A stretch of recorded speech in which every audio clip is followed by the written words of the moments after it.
전 세계 인구를 80억으로 봤을 때 똑같은 모양의 발은 단 하나도 없습니다. 발의 넓이, 발등의 높이, 발바닥의 아치까지 단 한 사람의 발을 위한 단 하나의 족형 틀을 만들어 내 발에 꼭 맞는 수제화를 만드는 곳이 있습니다. 1000번의 손길을 거쳐야만 완성되는 단 하나의 신발. 천천히 보다 완벽하게 88년간 흔들림 없이 이어온 수작업. 장인의 고집을 담은 한 켤레의 신발은 세월을 이겨내고 사람의 마음을 움직이죠. 오늘 영상의 주제는 수제화입니다. 그중 수제 등산화가 어떻게 만들어지는지 함께 만나보시죠.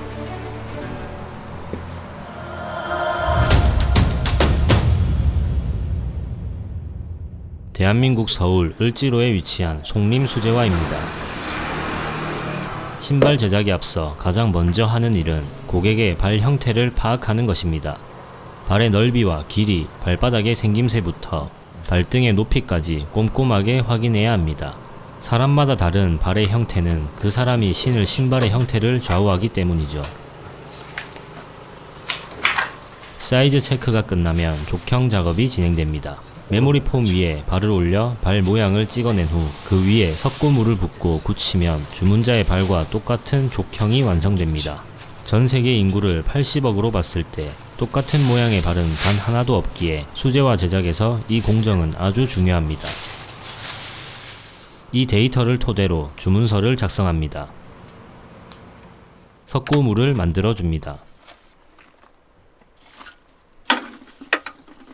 송림수제화는 1936년 일대 이규석 초대 사장님의 송림화점 개업을 시작으로 2대 임효성 사장을 거쳐 현재 3대 임명형 사장까지 88년의 역사를 자랑하고 있습니다. 한국 등산화의 역사를 개척한 살아있는 전설이죠. 석고물을 붓고 완전히 굳을 때까지 기다려줍니다.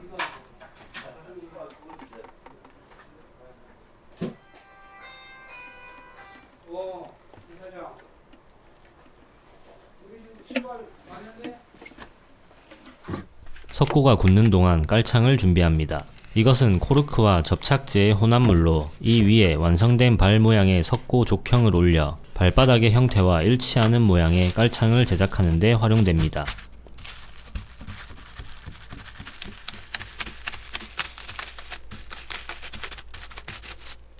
석고가 완전히 굳으면 준비한 깔창 위에 대고 눌러서 모양을 잡아줍니다.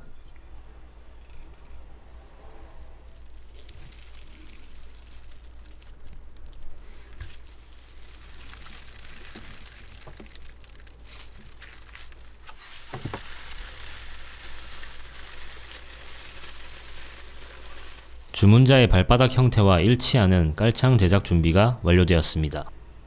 족형 작업이 마무리되면 목형 작업이 진행됩니다. 플라스틱으로 만든 기본 족형 틀에 고객의 발 넓이, 발등의 높이 등을 맞춰 코르크를 덧대고 깎아내는 작업으로 단 한 사람의 발을 위한 단 하나의 족형 틀을 만드는 작업입니다. 코르크 재단이 완료되면 접착제를 발라줍니다.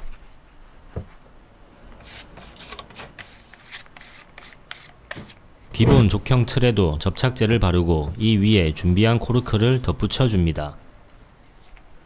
1936년 문을 연 이후 변함없이 한자리를 지키고 있는 송림수제화는 신사화부터 여성용 구두까지 가죽을 재료로 하는 모든 종류의 신발을 만들어 판매하고 있습니다. 그중 대표 상품은 지금 제작 중인 등산화로 60여 년 전부터 전문적으로 만들어 왔죠. 역사가 긴 만큼 단골도 많은데요. 하루에 서너 건의 수선 의뢰가 들어오는데 수선을 의뢰한 신발 대부분이 15년 이상의 세월을 품고 있습니다. 한번 구매하면 그만큼 오래 신을 수 있고 만족도가 높다는 방증이겠죠.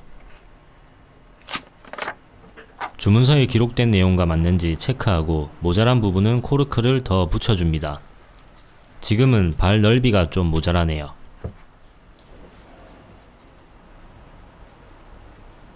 기본 틀부터 이렇게 정성스레 작업하니 완성된 신발의 퀄리티는 높을 수밖에 없습니다.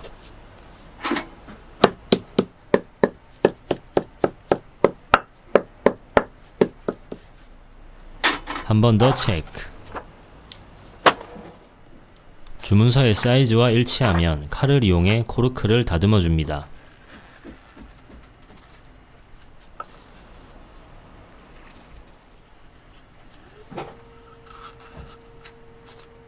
평줄을 사용해 코르크를 깎아냅니다. 이 공정을 마치면 주문자의 발 모양과 일치하는 족형 틀이 완성되는 것입니다.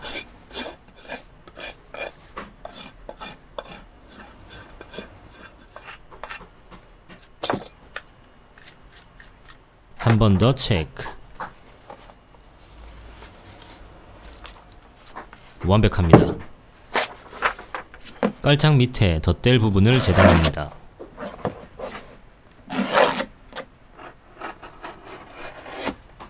이 소재를 족형 틀 아래에 고정시켜 줍니다.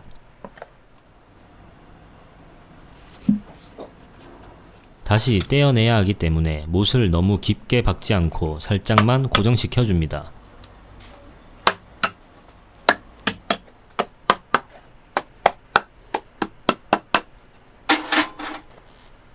고정이 완료되면 발 사이즈에 딱 맞게 칼로 재단합니다.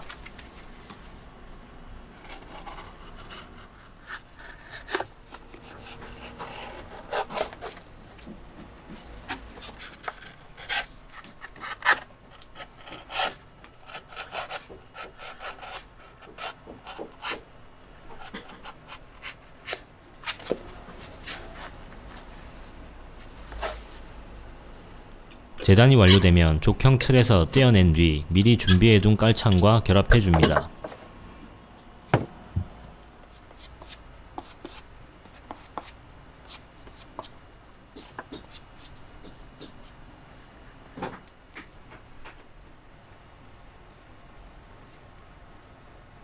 접착이 완료되면 깔창을 재단합니다.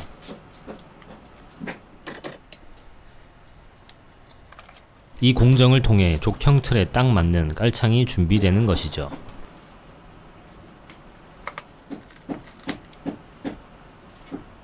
작업 과정을 보시면 서두르지 않죠. 천천히 보다 완벽하게 88년간 흔들림 없이 이어온 수작업. 장인의 고집과 정성을 담은 한 켤레의 신발은 세월을 이겨내고 사람의 마음을 움직입니다.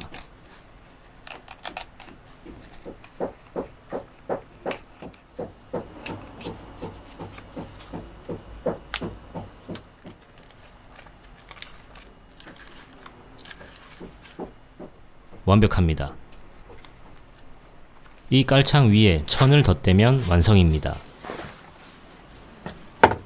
신발 하나를 만드는데 대략 보름 정도 시간이 소요되며 1000번 이상의 손길을 거쳐야 한다고 합니다. 엄청난 정성과 노력입니다.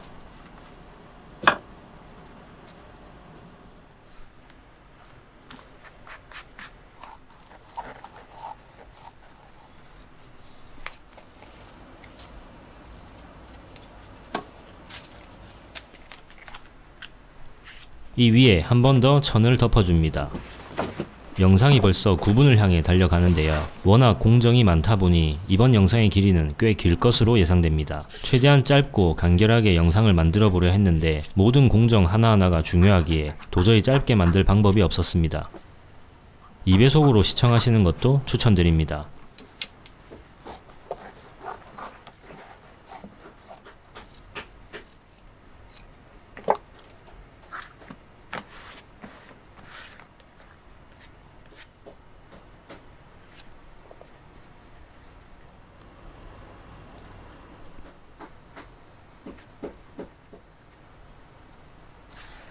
깔창이 완성되었습니다. 족형 틀에 부착된 코르크에 비닐을 씌우고 굳을 때까지 기다려줍니다. 그리고 아래에 완성된 깔창을 고정시킵니다.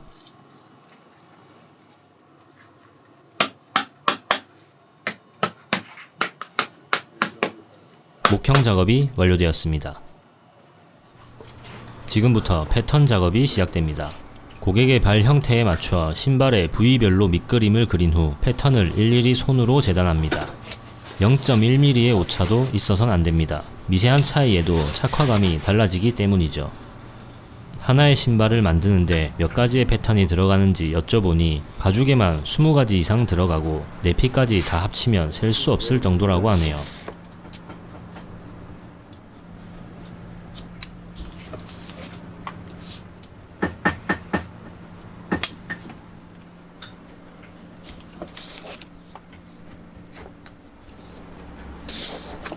신발끈을 넣어줄 부분입니다.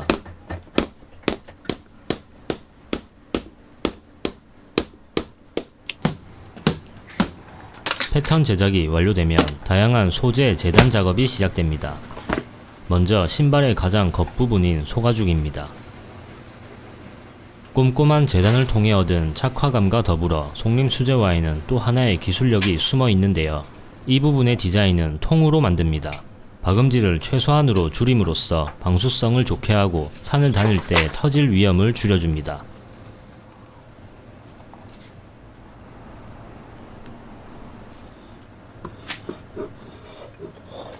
속림 수제화는 다양한 소재를 여러 겹 겹쳐서 신발을 제작하는데요.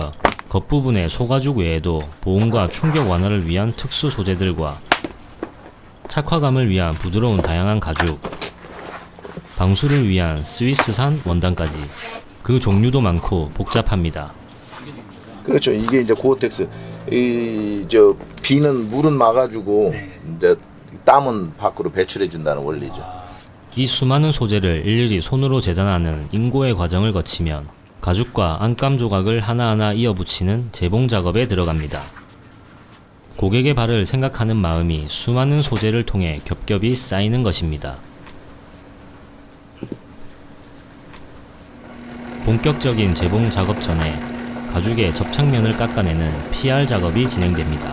부분 PR을 하는 이유는 가죽이 겹쳐지는 부분이나 가죽을 접어 시접으로 마무리를 할 때 두께가 두꺼워져서 자국이 심하게 나오는 걸 막기 위함입니다. 좁은 부위는 기계로 하지만 넓은 부위는 일일이 손으로 작업해줍니다.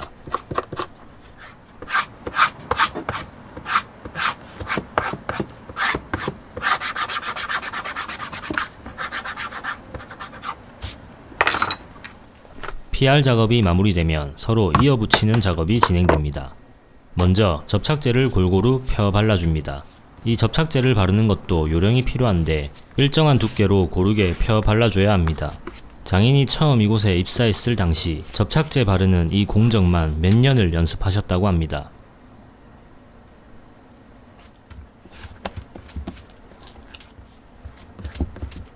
이 소재는 케블라입니다. 강력한 내충격성 덕에 방탄 소재로 사용되기에 가장 충격을 많이 받는 신발 앞꿈치와 뒤꿈치에 부착시켜 줌으로써 등산화의 내구성을 한층 높여줍니다.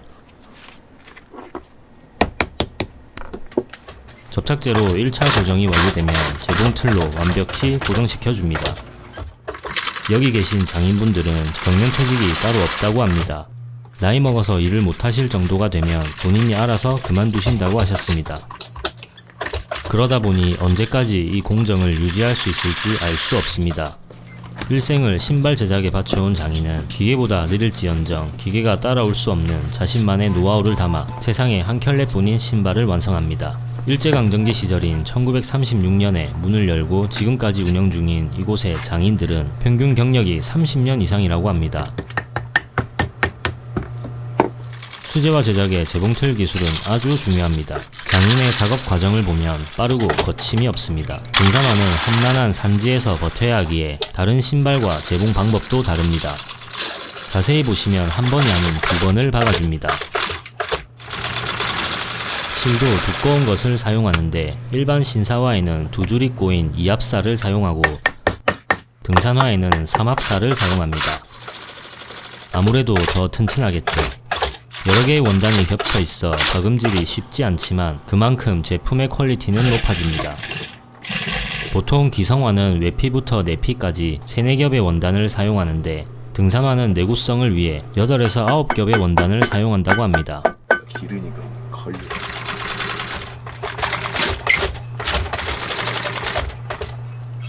이 원단은 고어텍스입니다. 등산화는 방수성이 아주 중요한데요. 이 소재는 바깥에서 들어오는 수분은 막아주고 내부의 땀은 밖으로 배출해주는 특성을 가지고 있기에 등산화 제작에 탁월한 원단입니다.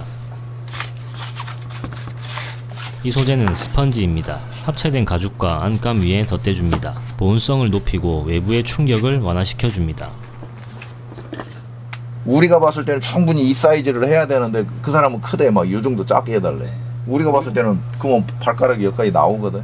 근데도 그렇게 해달래. 자기는 그냥 딱 맞게 신어야 돼. 만드는 것도 중요하지만 그 성향을 파악을 해야 돼. 붙여주는. 맞춤 수제 와인만큼 고객의 성향까지 파악해서 제작해야 하는군요. 신발끈이 들어갈 부분에 구멍을 뚫어줍니다. 뒤집어서 준비해둔 스펀지를 붙입니다. 다시 뒤집어줍니다. 여러 겹의 원단이 겹쳐져 있기에 뒤집는 작업도 쉽지 않습니다.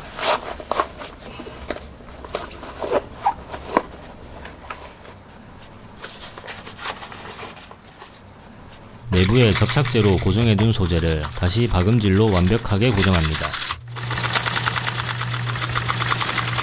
이건 아일렛입니다.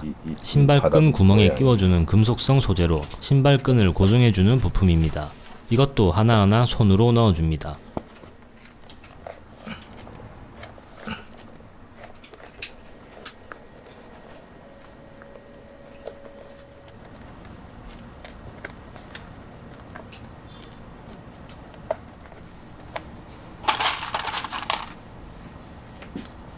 망치로 때려 단단히 고정시켜줍니다.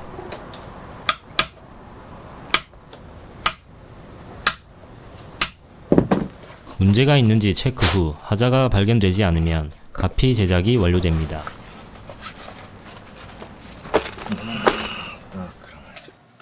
미리 제작해둔 족형 틀에 가피를 맞추고 성형 작업이 진행됩니다. 주문자의 발에 딱 맞게끔 신발의 형태를 잡아주는 작업입니다. 안감부터 하나씩 당겨서 족형 틀에 맞게 고정시켜줍니다. 이 작업을 저부 작업이라고 하는데 신발의 완성도는 이 작업에 의해 결정된다고 해도 과언이 아닙니다.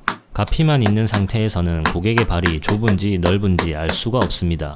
저부 작업에서 족형 틀에 딱 맞게 신발의 모양을 잡아줘야만 고객의 발에 딱 맞게 만들어집니다. 1, 2mm의 차이를 일반 고객은 몰라도 맞춤 고객들은 바로 알아차린다고 하네요. 그렇기에 장인은 세심하게 작업을 이어갑니다. 이 부분은 롱테이크로 찍었는데요. 빠르게 돌려서 보여드리겠습니다.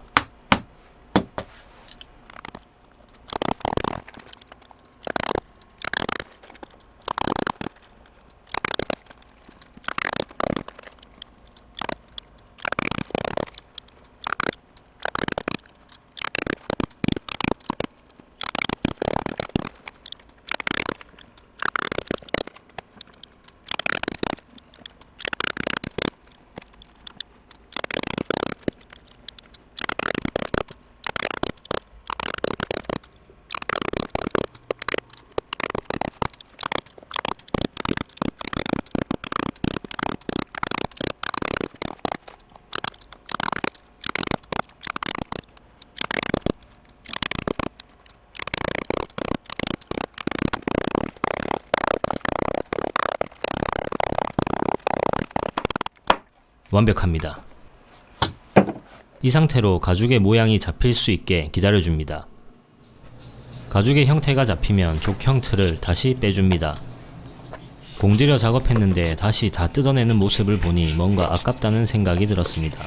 살면서 수제화를 한 번도 맞춰본 적이 없었는데 이번 영상을 계기로 가격이 비싸도 한 켤레 정도는 구매할 가치가 충분히 있지 않나 하는 생각이 들었습니다.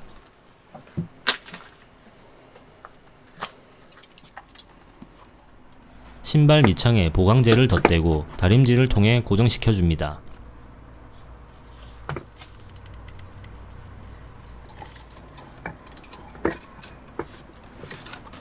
다시 그 위에 보강제를 또 덧대줍니다. 촬영을 하면서도 느꼈지만 정말 엄청난 정성입니다. 이것은 허리쇠라고 부르는데 집 지을 때 대들보를 놓는 것과 같습니다. 허리쇠를 안 넣으면 신발은 세월이 지날수록 조금씩 휘어진다고 하네요. 이어서 약 5mm 두께의 고무창을 붙입니다. 고무창과 가피가 잘 붙을 수 있게 꼼꼼하게 눌러줍니다. 고무창을 신발 사이즈에 맞게 재단하고 접착제를 발라줍니다. 그리고 또 보강제를 덧대줍니다.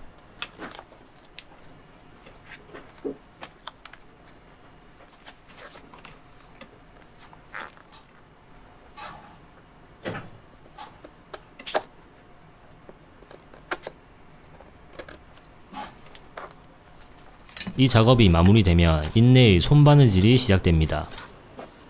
먼저 큰 바늘로 창에 구멍을 뚫은 후 실을 교차하면서 작업을 이어갑니다.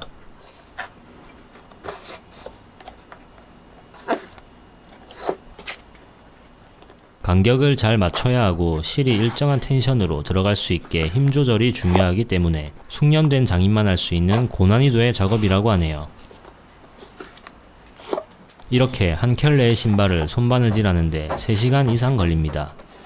기계보다 느릴지언정 기계가 따라올 수 없는 자신의 노하우를 담아 세상에 한 켤레뿐인 신발을 완성합니다.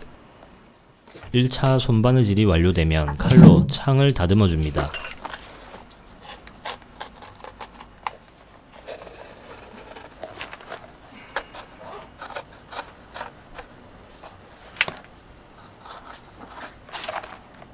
그리고 그 위에 접착제를 바르고 바닥에 닿는 밑창을 부착시켜 줍니다.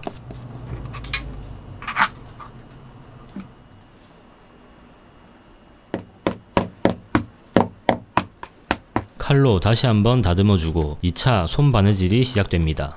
이곳에는 1960년도에 만든 국내 최초의 등산화가 전시되어 있었는데요. 이렇게 밑창에 못이 박혀 있었습니다.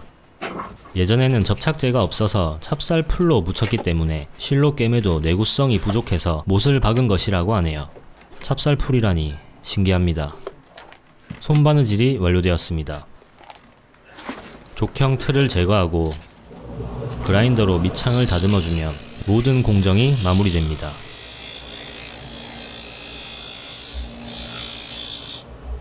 이렇게 수제 등산화가 완성되었습니다. 이게 진정한 명품이죠. 가게에 방문하시면 다양한 디자인의 신발이 전시되어 있으며 50년 이상 된 등산화도 구경이 가능합니다. 관심 있으신 분들은 방문을 추천드립니다.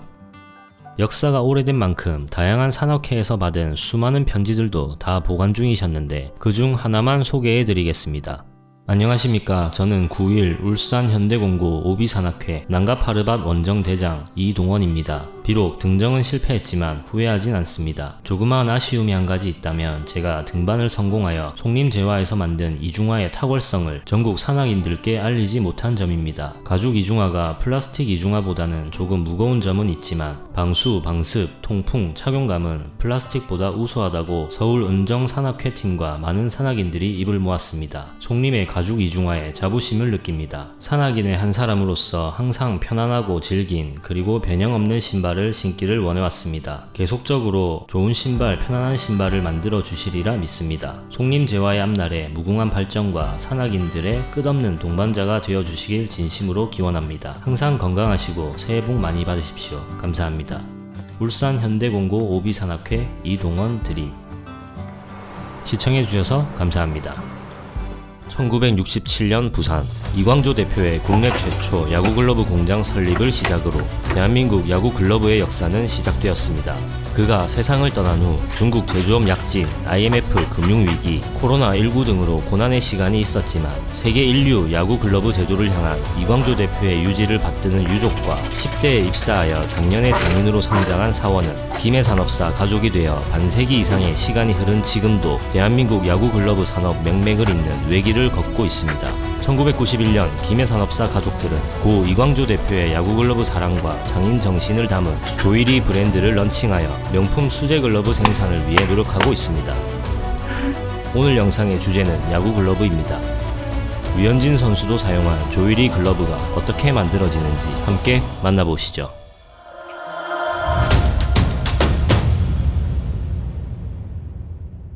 부산 사하구에 위치한 김해 산업사.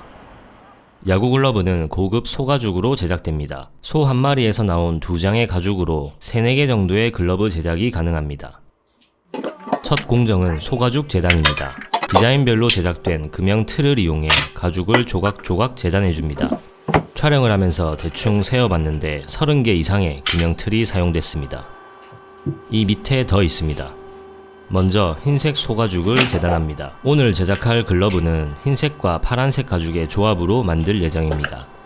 금형 틀을 하나씩 올려 프레스로 찍어냅니다.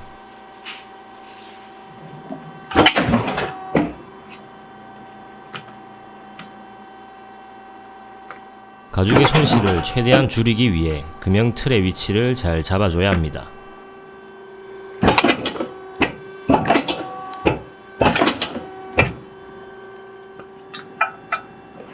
파란색 가죽을 재단합니다. 이 수많은 가죽 조각을 일일이 이어 붙여야 하나의 글러브가 완성됩니다.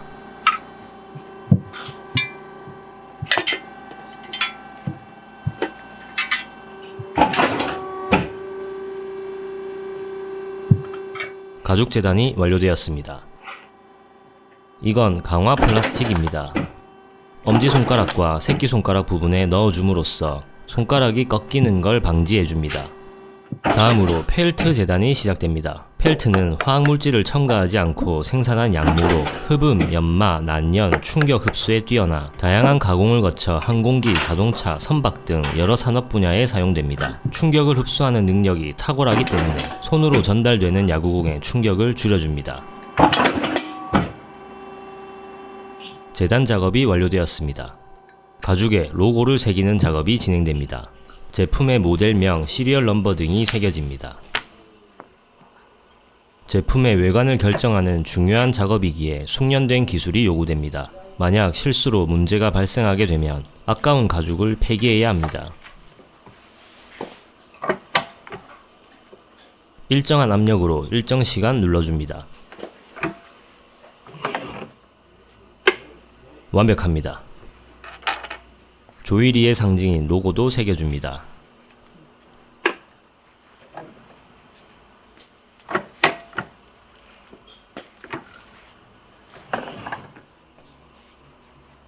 깔끔하게 잘 나왔습니다.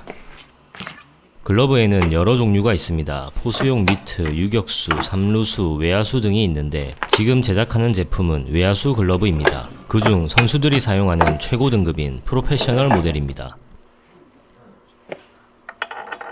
손바닥 안쪽 부분의 작업이 완료되면 손가락 겉부분 작업이 이어집니다. 야구 글러브 제작은 대략 15개의 공정을 거치는데 모든 공정이 수작업입니다. 그렇다 보니 하루에 생산할 수 있는 양은 적고 인건비는 오르면서 많이 힘든 상황이라고 합니다. 요즘 여러 업체를 촬영하면서 느끼는 건데 거의 모든 제조업이 다 힘든 것 같습니다. 힘내라는 말이 의미가 있겠냐마는 화이팅입니다. 다음으로 PR 작업이 진행됩니다.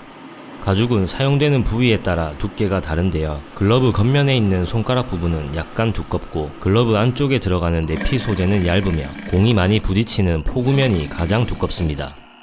박음질 전 단계에서 가죽의 두께를 맞추는 이 작업은 아주 중요합니다. 이제 글러브를 만들기 위한 기본 준비가 끝났습니다. 다음 공정으로 이동합니다. 30개 이상의 가죽 조각을 이어 붙이는 재봉 작업이 시작됩니다. 야구 글러브는 유일하게 어느 나라를 가든 전부 수작업으로 만들고 있습니다. 자동화 기계로는 이 재봉 작업이 불가능하기 때문이죠. 이 작업 역시 숙련된 작업자가 진행합니다. 촬영을 하면서 보니 각 공정마다 완벽하게 분업화가 되어 있었습니다.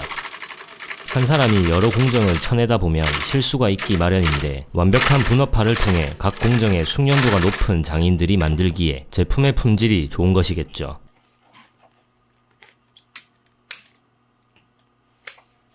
계속해서 가죽을 덧대며 작업을 하다 보니 재봉 작업도 쉽지 않습니다. 망치로 때려가며 모양을 잡아줍니다. 이 작업을 해주지 않으면 재봉 과정에서 모양이 틀어질 수 있습니다. 조일이 로고도 박음질로 박아줍니다.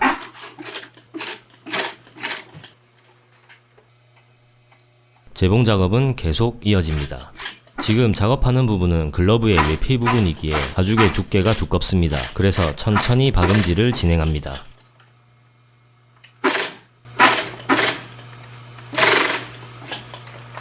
외피 바깥 부분 재봉이 완료되면 다음 작업자에게 전달됩니다.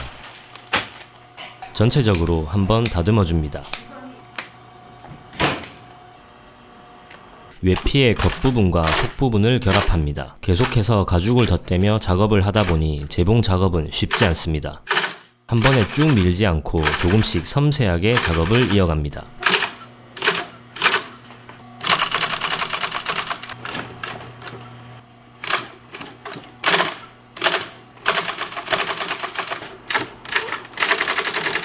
외피 재봉 작업이 완료되면 다음 작업자에게 전달됩니다.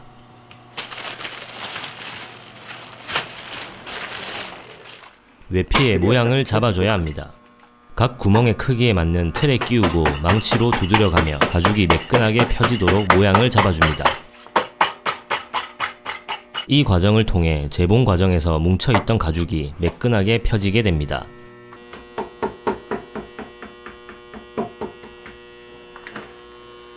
그 후 손모양의 다리미에 끼워줍니다. 뜨거운 열을 발산하기 때문에 글러브의 각이 딱 잡히게 됩니다.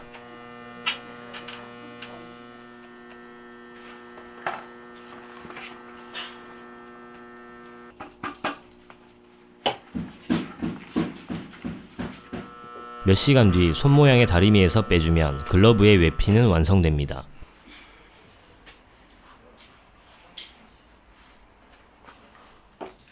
외피가 완성되었으니 내피를 만들어야 합니다. 내피 제작은 외피보다 더 많은 손길이 필요합니다. 야구 글러브의 역사는 그리 오래되지 않았습니다. 초창기 야구에서는 선수들이 맨손으로 공을 잡았는데 공의 속도와 강도가 증가하면서 부상 예방의 필요성이 대두되기 시작했습니다. 그러다 19세기 중후반인 1869년 신시내티의 포수 덕 앨리슨이 사슴 가죽으로 만든 벙어리 장갑 형태의 글러브를 사용하면서부터 시작되었는데, 그 당시 덕 앨리슨은 팬들로부터 글러브를 꼈다는 이유로 나약해 보인다는 조롱을 많이 받았다고 합니다. 그 후 1875년 세인트루이스의 일루수 팔리 웨이트가 조롱을 피하기 위해 누드톤의 글러브를 사용했지만 역시 조롱을 피할 순 없었습니다. 야구공을 맨손으로 받는 것 자체가 위험하기도 하고 손이 많이 아팠을 텐데 왜 조롱을 받았을까요? 그 당시 미국은 강한 자만 살아남는 곳이었나 봅니다. 이 원단은 펠트입니다. 이 안에 강화 플라스틱을 넣고 부상 방지를 위해 엄지와 새끼손가락 부분을 보강해줍니다. 아무튼 세월이 지나 1889년 해리 테커에 의해 지금의 현대적인 야구 글러브가 탄생하게 됩니다. 과거에는 공을 잡는 야구 글러브라기보다는 공을 막는 형태에 더 가까웠는데요. 공을 막는 방식의 벙어리 장갑 형태와 공을 잡는 형태의 장갑 느낌을 살려 고속으로 날아오는 공을 잡는 것이 가능한 진정한 야구 글러브가 탄생하게 되었습니다. 80년대부터 2000년대까지 디자인의 변화를 살펴보면 확실히 과거에는 공을 잡는다기보단 막기 위한 용도였다는 게 느껴지네요.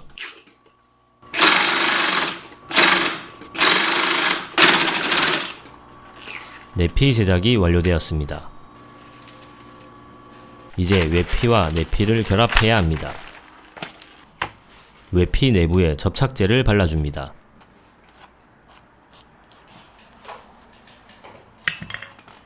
충격 완화를 위해 스펀지를 덧대줍니다. 내피 외부에도 접착제를 발라줍니다.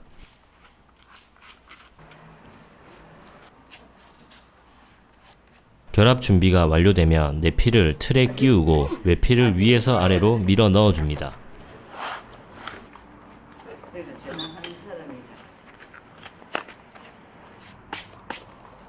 내피와 외피가 잘 붙을 수 있도록 전체적으로 망치질을 해줍니다.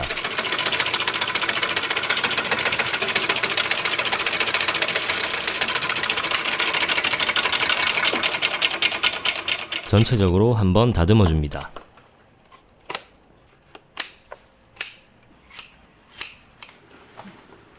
다시 재봉 작업이 시작됩니다. 가늘고 긴 가죽을 사용해 시접 부분을 깔끔하게 마감 처리해줍니다. 이 덧대는 가죽을 헬이라고 합니다.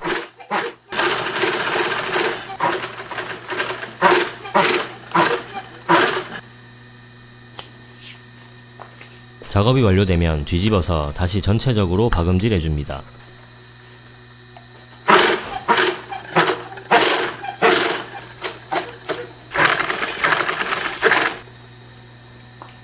남은 해리 부분은 가위로 잘라냅니다.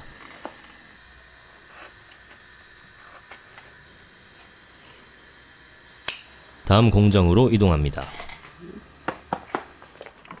이건 컴파운드입니다. 컴파운드는 가죽을 보호해주기 때문에 글러브의 내구성을 향상시켜주고 가죽의 내피와 외피가 떠있는 부분을 본드처럼 붙여서 밀착시켜줍니다. 이제 마지막 공정이자 글러브 제작의 핵심인 끈묶기 작업이 시작됩니다. 100% 수작업으로 진행되며 여러 단계의 제작 공정 중에서 가장 힘든 작업이라고 합니다. 내피와 외피 그리고 펠트와 같은 부자재까지 좋기 4-5겹은 되는 글러브를 뻣뻣한 가죽끈으로 꿰매기란 보통 어려운 작업이 아닙니다. 초보 작업자에게 이 공정을 맡기면 몇 번 해보고 주랭랑 칠 만큼 빡센 작업이죠. 지금 작업 중이신 여사님은 30년 이상 경력을 자랑하는 베테랑으로 바닥에 앉으셔서 다리를 꼬으신 채로 너무 쉽게 작업을 하셔서 별거 아닌 것 같은데 라고 생각하실 수 있습니다. 제가 한번 가죽끈을 당겨봤는데 요령이 없어서 2-3개 꿰매는 것도 정말 힘들었던 기억이 납니다.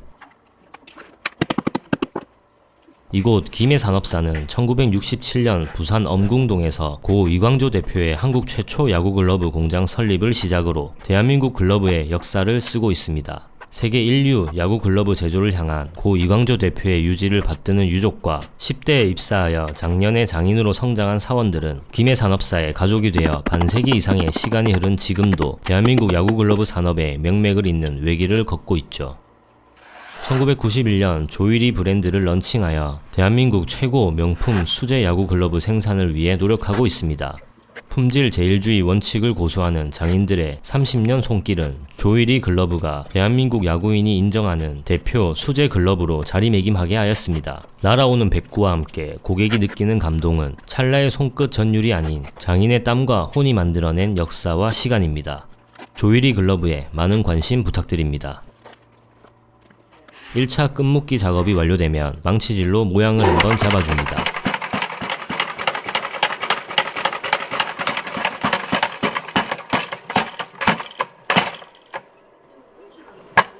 다시 끈묶기 작업을 통해 웹을 부착합니다. 웹은 글러브의 손바닥과 손가락 사이에 위치한 그물 모양의 부분으로 여러 중요한 역할을 합니다. 웹은 공이 빠져나가지 않도록 도와주기에 빠른 공을 안정적으로 잡는 데 유리합니다. 또한 각 포지션에 따라 웹의 구조가 다른데요. 예를 들어 외야수는 뜬 공을 잡는 역할이 중요한데 이런 경우 구멍이 넓은 웹을 사용함으로써 그 구멍을 통해 글러브를 위로 든 상태에서도 시야를 확보해 공을 잡을 수 있습니다. 내야수는 빠른 플레이에서 공을 잡고 던지는 속도가 중요한데요. 웹이 공을 안정적으로 잡아주기에 선수는 빠르게 다음 동작을 취할 수 있죠. 이처럼 웹은 야구 글러브의 성능과 선수의 퍼포먼스에 큰 영향을 미칩니다. 그렇기에 야구인들은 웹만 따로 구매해서 기존 글러브의 웹을 교체하거나 자신의 스타일에 맞는 웹으로 변경하기도 합니다. 웹 설치만 마무리되면 야구 글러브는 완성됩니다. 몇 시간 동안 한자리에서 작업을 이어가고 있는데요. 글러브 하나를 만들기 위해 들어가는 노력과 정성이 대단합니다.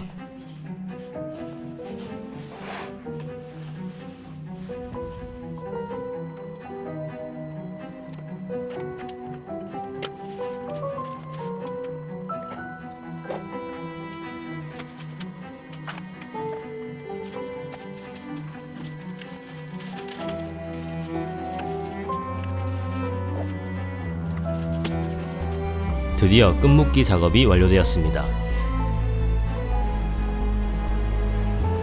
완성된 글러브는 다음 작업자에게 전달되어 마무리 작업을 거칩니다. 전체적인 모양을 다시 잡아주고 끈을 정리해줍니다.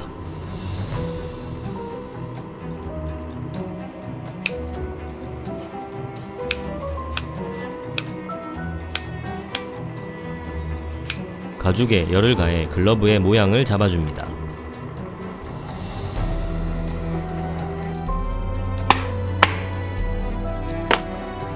야구 글러브 제작이 완료되었습니다. 파란색과 흰색의 조합이 이쁘네요.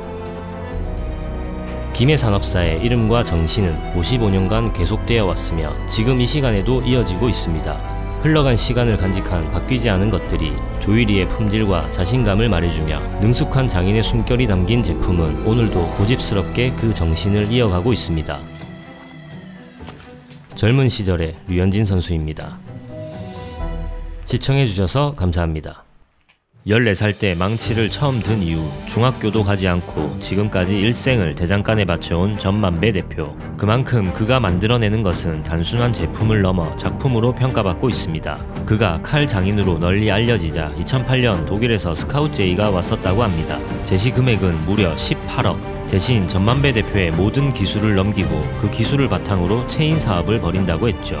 그 말에 전만배 대표는 대한민국 대장장이의 자존심을 지키기 위해 거절하셨다고 합니다. 그 후 계속해서 칼에 대한 기술을 수련하셨고 결국 유퀴즈에도 출연하시고 이연복 셰프님과 같은 유명한 분들도 찾아오는 최고의 대장장이가 되셨습니다. 오늘 영상의 주제는 칼입니다. 그중 참치 해체용 칼이 어떻게 만들어지는지 그리고 그 칼로 초대형 참치를 해체하는 과정까지 함께 만나보시죠.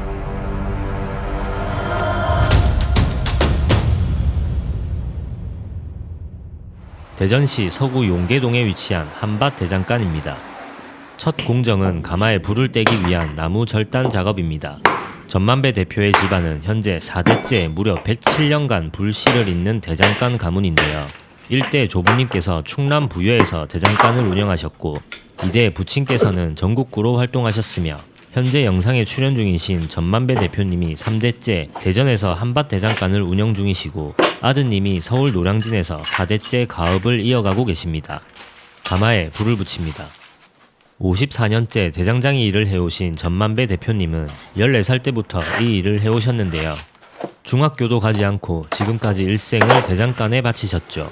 처음 일을 시작하던 70년대에는 서울 지역에만 칼 공장이 47곳이 있었다고 합니다. 그 당시 중국 국경이 개방되면서 각종 농기구가 쏟아져 들어오기 시작했는데 가격이 20분의 1 수준이었다고 합니다. 도저히 경쟁을 할 수 없는 상황이었죠. 값싼 중국산 농기구들에 맞서 대장간의 생존법을 고민하던 중 1996년도부터 직접 만든 칼 5,000자루를 싣고 전국의 칼 사용자들과 만나셨다고 합니다. 집집마다 칼이 없는 집은 없었기에 남보다 조금 더 쓰기 편하고 조금만 더 잘 만들면 소비자들이 찾는다는 것을 깨달았다고 합니다. 그래서 처음 사업장을 차린 곳이 칼을 많이 쓰는 노량진 수산시장이었습니다. 그 당시 노량진의 점포 숫자가 1000개가 넘었기에 칼 한 자루씩만 팔아도 엄청난 수익을 얻을 수 있었다네요. 오늘 만드는 칼은 참치 전문점에서 참치 해체를 위해 사용될 두껍고 묵직한 칼입니다. 먼저 산소 절단기로 스프링강을 절단합니다. 흔히 판스프링이라 불리는 소재로 강한 내구성을 가지고 있기에 우리나라 무쇠칼의 90% 이상이 이 스프링강으로 만들어집니다. 한 토막당 하나의 칼이 만들어질 예정입니다.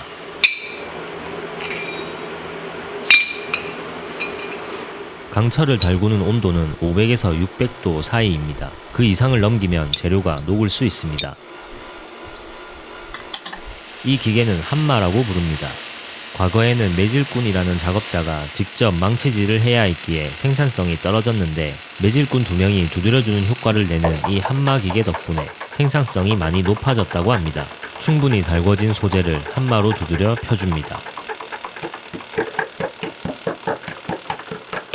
한마 기계로 무쇠를 두드리면 조직이 치밀해지면서 불순물이 빠져나가게 됩니다. 칼의 모양을 천천히 잡아갑니다. 칼은 경도가 너무 높으면 사용하면서 칼날이 깨질 수 있습니다. 무쇠의 경도는 탄소 함유량이 많을수록 높아지는데요. 이 한마지를 통해 탄소 함유량도 적절하게 낮춰줍니다. 쇠가 뭉치지 않고 고르게 펴지려면 기계의 힘만으로는 안됩니다. 발로 누를수록 해머의 속도가 빨라지기에 손의 움직임도 발과 박자를 맞춰야 합니다. 1차 한마 작업이 완료되면 다시 가열해줍니다. 충분히 열이 가해지면 다시 가마에서 꺼낸 뒤 종이로 만든 도안에 맞춰가며 한마질이 이어집니다. 지금 만드는 칼은 참치 해체용 칼인데요. 저 종이 도안도 그냥 만드신 게 아니라 칼의 무게 중심을 고려해서 만드셨다고 합니다. 큰 참치를 해체하는 작업은 광어나 도미 같은 생선의 회를 뜨는 것과 다르게 칼을 도끼처럼 휘두르며 작업해야 하는데요. 무게 중심을 칼의 중간 부분으로 잡아줘야 작업 시 손목에 무리가 가지 않는다고 하셨습니다. 도끼처럼 휘두르기 위해 칼의 무게도 좀 더 묵직하게 만들 예정입니다. 세 번째 한마 작업이 진행됩니다. 이때 불똥이 튀어서 시겁했습니다. 이제 제법 도안대로 칼의 모양이 잡혔습니다.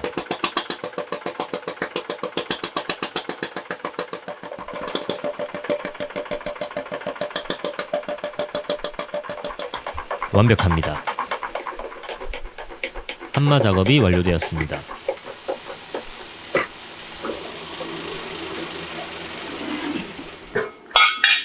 한 번 더 확인해보니 완벽하지 않네요. 튀어나온 부분을 잘라내야 합니다.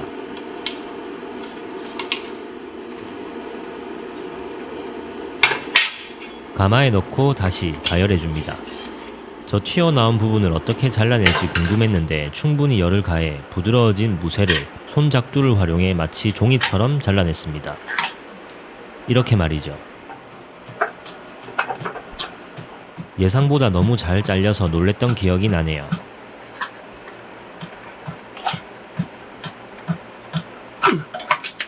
한 번 더 열을 가한 후 망치로 두드려 모양을 잡아줍니다.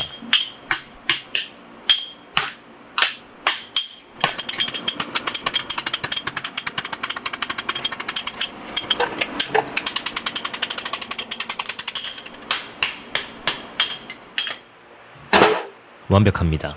이제 대장장이의 꽃, 연마 작업이 시작됩니다. 연마석을 고속으로 회전하는 기계에 결합해줍니다.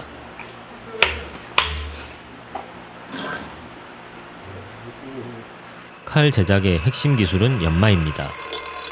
칼날을 다듬어서 날카롭게 만드는 중요한 과정으로 이 작업을 어떻게 하느냐에 따라 칼의 가치가 달라지기에 아주 중요한 작업이죠.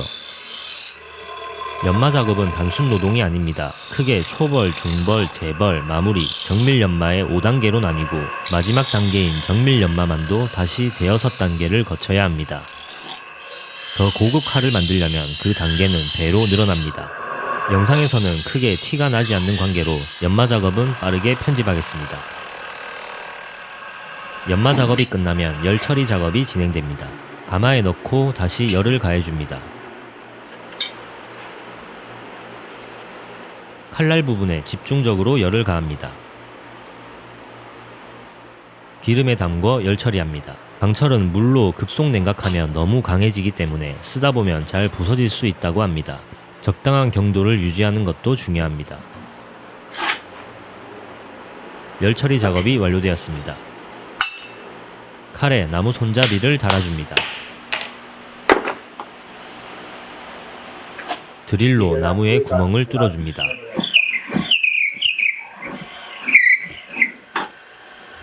나무 손잡이와 칼 손잡이의 길이를 체크한 뒤 튀어나온 부분은 절단해줍니다.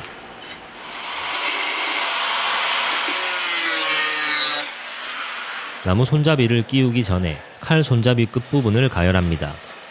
손잡이를 끼운 후 끝부분을 휘어줌으로써 나무 손잡이가 빠지지 않게 하기 위함이죠. 손잡이가 끼워지면 정밀 연마 작업이 진행됩니다. 앞서 말씀드린 5단계의 연마 작업 중 마지막 단계로 칼의 성능을 좌우하는 중요한 작업입니다. 여러 종류의 연마석을 사용해 날카롭게 갈아줍니다.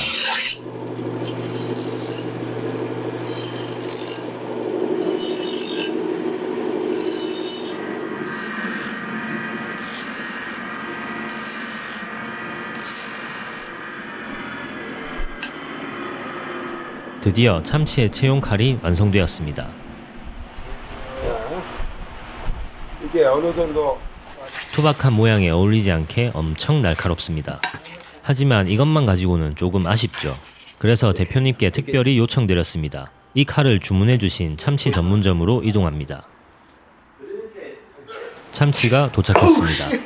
손질 전 참치를 처음 봤는데 정말 압도적인 사이즈였습니다. 이게 지느러미, 머리. 앞서 말씀드린 대로 확실히 칼을 도끼처럼 사용하네요. 참치 해체 관련해서 저는 지식이 너무 얕기 때문에 따로 더빙은 하지 않고 과정만 보여드리겠습니다. 마지막에 참치회 한상 차림도 나오니 끝까지 시청 부탁드립니다.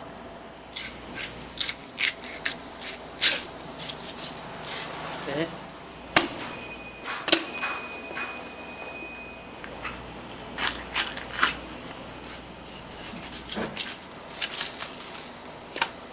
여기가 이제 참치톱 가마.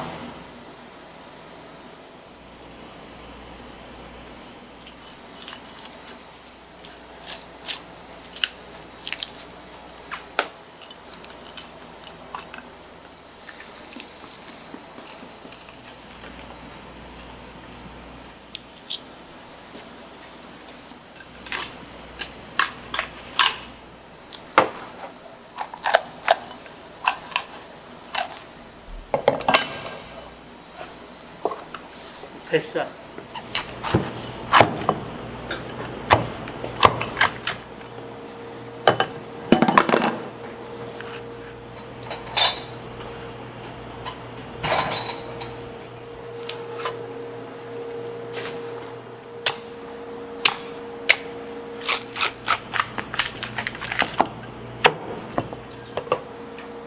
지느러미가 여기 숨어 있습니다. 이 사이에 이렇게 지느러미가 이중으로 이렇게 이게 그러니까 시속 속력을 낼 때는 얘가 일어납니다. 이렇게 굉장히 날카롭고 찔리면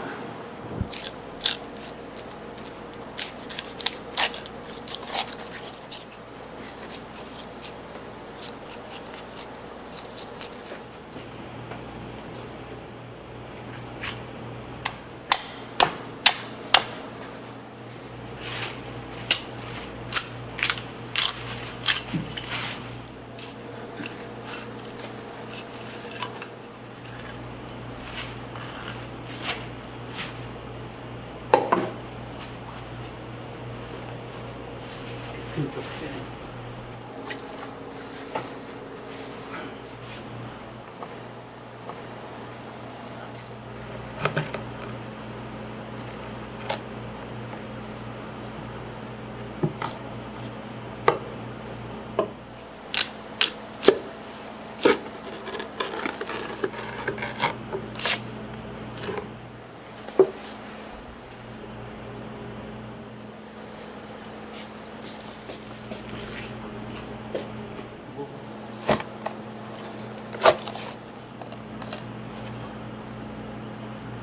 여기 이제 참치 배꼽살,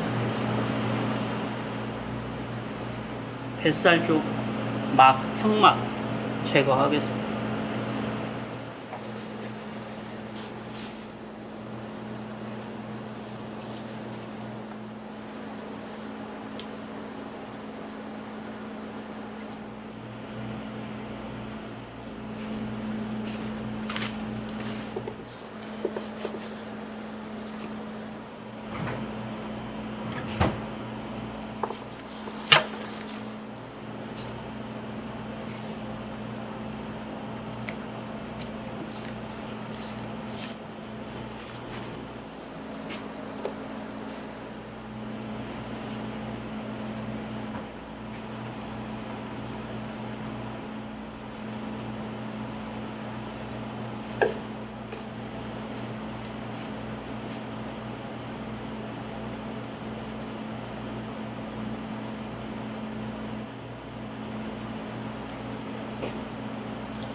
이렇게 참치 해체용 칼 제작부터 제작된 칼로 참치를 해체하는 과정까지 모두 마무리되었습니다. 역시 참치는 소주죠. 시청해주셔서 감사합니다. 호미, 주로 농업과 정원 가꾸기에 사용되는 작은 손도구입니다. 호미는 다양한 작업에 유용하며 특히 밭을 가꾸거나 잡초를 제거하는 데 자주 사용됩니다. 한국에서는 전통적으로 농업이 중요한 생활의 일부였기 때문에 호미는 오랜 역사와 함께 발전해 왔습니다.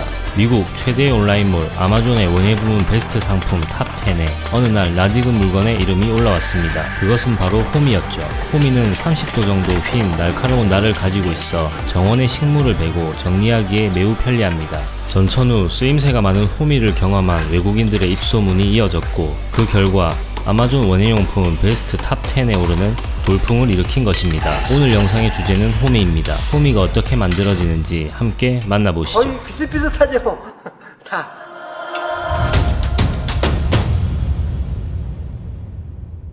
먼저 가마에 불을 붙입니다.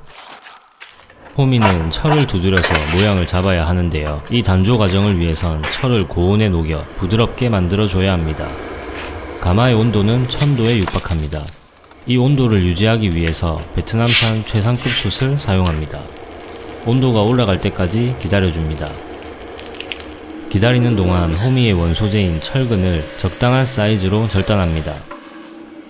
호미는 제품 특성상 100% 수작업으로 제작하는데요. 그래서 제품마다 약간의 차이가 있을 수 있는데 숙련된 장인은 그 제품의 차이가 거의 없다시피 할 정도로 그 모양이 일정하다고 합니다. 철근의 절단이 완료되면 가마로 가져갑니다. 아직 좀 더 기다려야 합니다. 저는 그 차이를 모르겠는데 장인 선생님은 불꽃의 색깔을 보고 그 온도를 가늠한다고 하셨습니다. 온도가 충분히 올라오면 철을 넣어줍니다.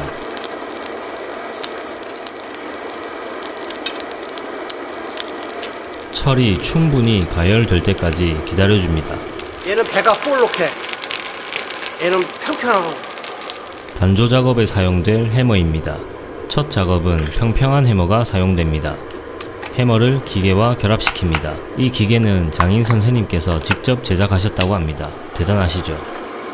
발로 누르는 강도에 따라 망치질의 강도도 달라지는데 이를 활용해 섬세한 망치질이 가능해집니다. 망치질 소리가 크기 때문에 귀를 보호해줄 헤드셋도 착용합니다. 지금부터 본격적인 작업이 시작됩니다. 이 작업을 호미 승배 뽑기라고 하는데요. 불에 달군 철을 수백 번 두드려서 호미의 기본 모양을 잡아주는 작업입니다. 보시면 집게를 좌우로 돌려가며 정확한 곳을 때리는데 보기엔 쉬워 보여도 이게 엄청난 숙련도가 필요한 작업입니다.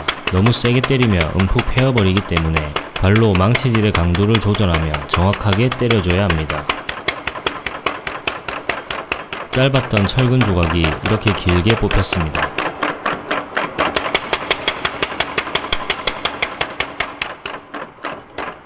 호미의 머리가 될 부분도 때려서 모양을 잡아줍니다. 이렇게 하나하나 직접 망치로 때려가며 수작업으로 만들어야 하다보니 컨디션에 따라 하루에 생산할 수 있는 양은 제한적입니다. 선생님은 젊은 시절에 하루에 60개 이상 제작한 적도 있으시다고 합니다.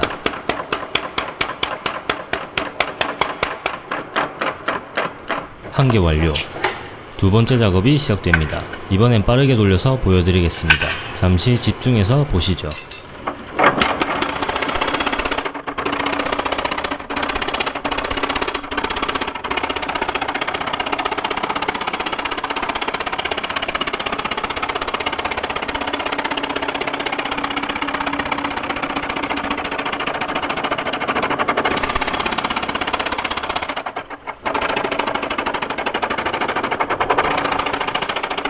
작업에 거침이 없고 깔끔합니다. 호미 승배 뽑기 작업이 완료되었습니다. 1차 가공된 호미는 다시 가마로 들어갑니다. 두 번째 작업은 볼록한 해머가 사용되기 때문에 해머를 교체해줍니다. 충분히 열이 가해지면 2차 망치질이 시작됩니다. 이 작업은 호미 바닥 성형이라고 하는데 홈이 머리가 될 부분을 넓고 평평하게 펴주는 작업입니다. 이 작업 역시 너무 세게 때려버리면 두께가 일정하지 않고 서로 모양이 다르게 뽑힐 수 있기 때문에 작업자의 숙련된 기술이 중요합니다. 또한 열기가 식기 전에 작업을 마무리해야 하기 때문에 초보자에겐 시간에 대한 압박감도 있습니다. 호미의 날 부분이 서서히 모양을 갖춰갑니다.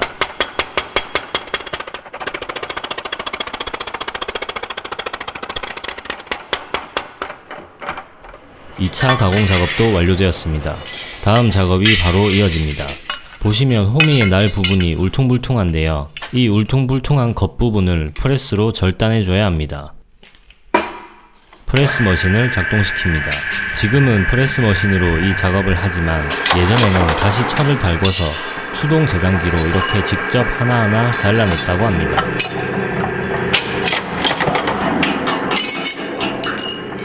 예쁘게 다듬어올 거예요. 그래서 10,000원이야. 프레스 작업이 완료되면 다시 가마에 넣고 구워줍니다. 충분한 열이 가해지면 다음 공정이 시작됩니다. 이 작업은 호미 꺾기라고 하는데 호미의 특징인 구부러진 모양의 형태를 망치로 두드려 잡아주는 공정입니다. 이 작업이 호미 제작 기술의 꽃이라 할 수 있습니다. 오로지 작업자의 감각으로 구부러진 각도와 모양을 뽑아내야 하는데 철이 식기 전에 빠르게 작업을 마무리해야 하며 호미의 모양도 일정하게 뽑아내야 하기 때문에 고도의 숙련된 내공이 필요합니다. 미국 아마존에서 호미가 대박난 이유는 호미의 이 특이한 디자인 덕분인데요. 손삽을 주로 쓰던 서양인들에게 기역자로 꺾어진 호미는 그야말로 혁명적인 농기구라고 평가받습니다. 마지막으로 급속 냉각하여 경도와 내구성을 높여주면 호미가 완성됩니다. 이만큼 돼. 와. 근데 실제로 했어요. 완성된 호미에 끼워줄 손잡이도 제작합니다. 나무 손잡이에 호미를 끼우 구멍을 뚫어줍니다.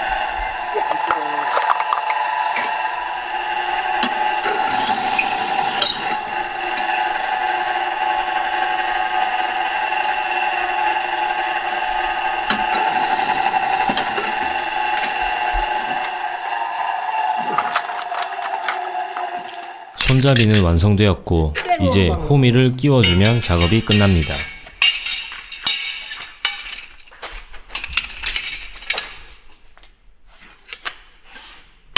망치로 두드려 끼워줍니다.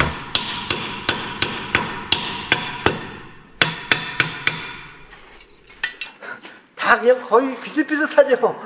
다. 완성된 호미를 직접 사용해봤는데 호미의 구부러진 디자인은 정말 완벽합니다. 시청해주셔서 감사합니다. 수천 번의 망치질로 탄생하는 방짜 유기, 그중 최고는 진과 꽹가리입니다.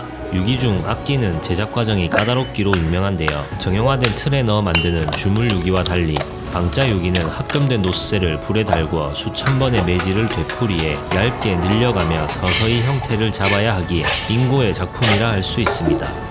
경남 무형문화재 제44호 방짜 유기장 이점식 장인이 전통 방식으로 징을 만드는 과정을 함께 만나보시죠.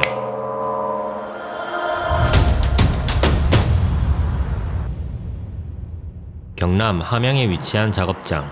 오늘은 함양 방짜유기 제조 시연회가 있는 날입니다. 1년에 단 한 번 열리는 시연회로 순수 전통 방식으로 방짜 징 제조 과정을 만나볼 수 있는 날이죠. 11명이 한 조를 이루는 북한식 방짜유기 제작과 달리 남한식은 6명이 한 조를 이룹니다.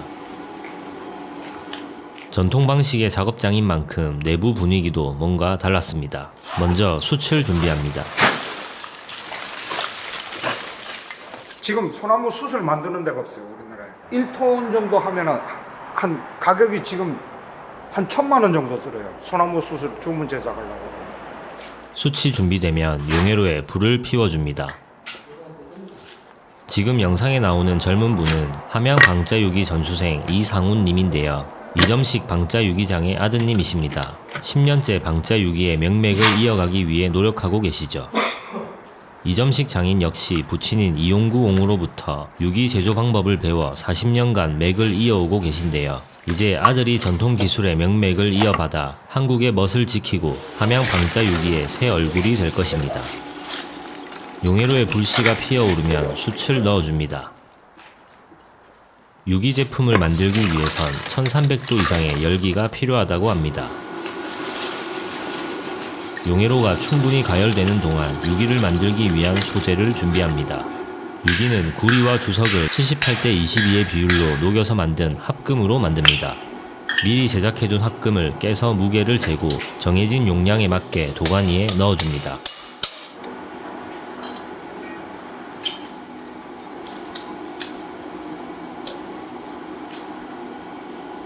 용해로의 온도가 충분히 올라오면 소재가 담긴 도가니를 넣어 용해시킵니다.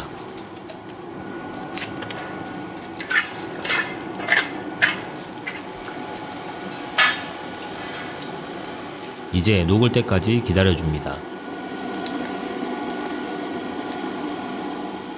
생각보다 빠르게 녹았는데요. 10분도 채 걸리지 않았던 것 같습니다.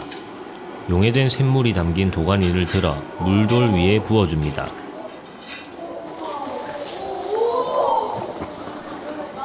이 물돌 위에서 쇳물이 굳으면 방짜징을 만들기 위한 기본 재료인 바디기가 완성됩니다. 현장에서는 바둑이라고 부르시길래 바둑알처럼 생겨서 그런가 했는데 바둑이가 아니라 바디기였습니다.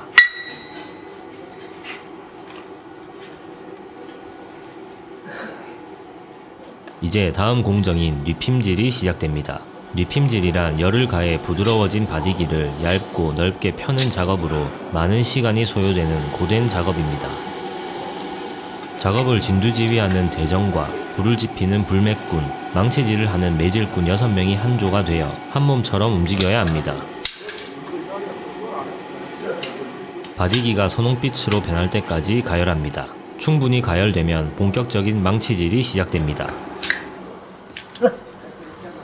장인의 기합 소리에 맞춰 3명의 매질꾼들이 마치 자동화된 기계처럼 일정 간격으로 망치질을 이어갑니다.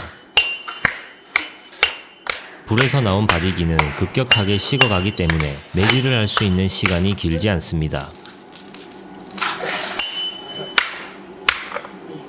네, 이렇게 한 타임이 끝났습니다. 다시 바디기를 달구어 줍니다. 촬영을 하면서 와, 이래가지고 언제 저걸 다 펴지? 라는 생각을 했었는데요. 실제로 징 하나를 만드는데 9시간 이상 걸린다고 합니다. 물론 전통 방식으로 만들기에 그렇고 현대 장비를 활용하면 작업 시간은 많이 단축되겠죠. 두 번째 매질이 시작됩니다. 방짜유기는 전용화된 틀에 넣어 만드는 주물유기와 달리 합금된 놋쇠를 불에 달궈 매질을 되풀이해 얇게 늘려가며 서서히 형태를 잡아가는 기법이기 때문에 인고의 작품이라 부릅니다. 그래서 이점식 장인은 교육생들에게 주로 인내심을 강조하신다고 합니다. 몸도 마음도 힘든 전통 방식의 방짜유기 제작 과정이지만 본인이 아니면 기술을 지켜나갈 사람이 없다는 사명감과 절박함에서 현재 방짜유기촌을 열어 촌장으로 활동하시며 이렇게 1년에 한 번씩 시연회도 열고 계시죠. 물론 전통 공방과 현대식 공장을 동시에 운영하고 계시며 기술을 배운 교육생들이 유기촌에 취직하는 시스템을 만들어 방짜유기의 과거와 현재, 미래가 공존하는 명소로 만들기 위해 노력하고 있다고 전하셨습니다. 총 9,917제곱미터 규모의 방짜유기촌에는 4개 동의 현대식 공장이 있고 교육생과 직원을 위한 기숙사도 마련되어 있었습니다. 징이나 꽹과리 같은 제품은 전통 공방에서 제작하며 최근 방짜유기의 효용성이 알려지면서 생활유기로 각광받고 있는 수저 세트와 식기 등은 현대식 공장에서 제작하고 있습니다. 물론 공장이라 해서 전적으로 기계에 의존하는 것은 아니며 합금과 쇳물을 녹이는 작업, 마지막 가질과 연마 등에는 장인의 섬세한 손길이 더해집니다.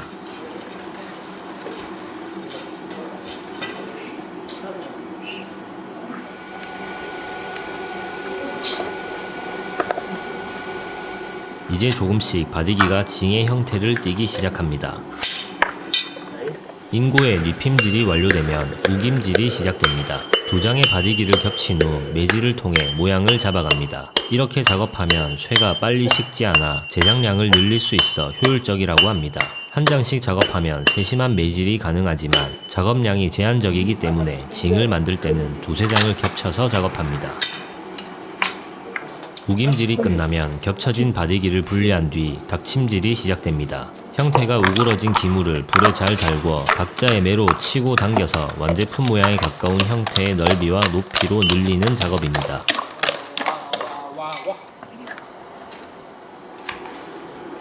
닭침질이 마무리되면 부질 작업이 진행됩니다. 징 가장자리 부분인 시울의 각도를 잡아주는 공정으로 시울의 각도에 따라서 징의 소리가 달라지는데 뻗은 정도가 지나치면 소리가 시끄럽게 퍼져나가고 반대인 경우 소리가 길게 울려 나가지 못합니다. 대략 75도 정도가 적당하다고 합니다. 충분히 달궈지면 망치로 두드려 시울의 각도를 잡아줍니다. 지금부터는 이점식 장인의 섬세한 기술이 요구됩니다.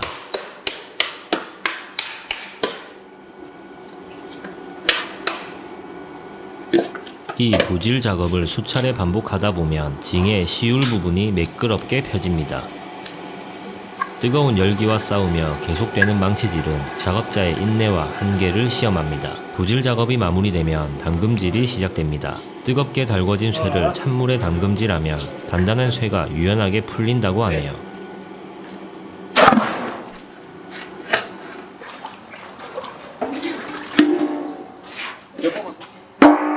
엄청 쿨하시죠? 담금질 과정에서 약간의 변형이 생기기 때문에 이것을 바로잡아주는 벼름질 작업이 진행됩니다.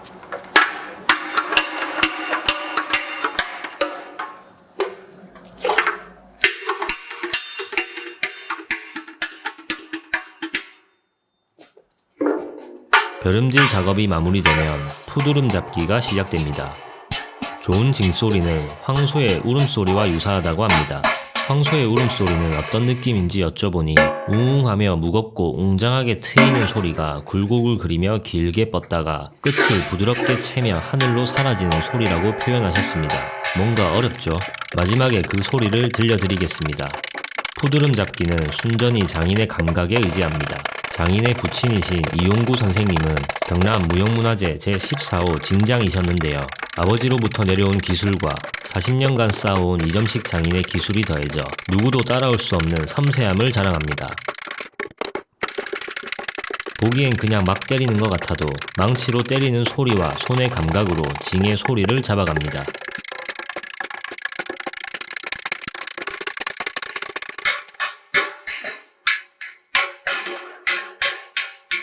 푸드름 잡기가 어느 정도 마무리되면 소리를 들어봅니다.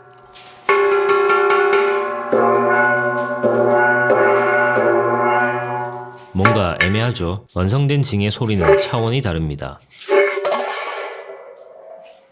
푸두름을 잡는 징은 시꺼멓게 그을린 상태입니다. 가질 작업을 통해 피막을 깎아줍니다. 황금빛 유기의 빛깔이 보이기 시작합니다.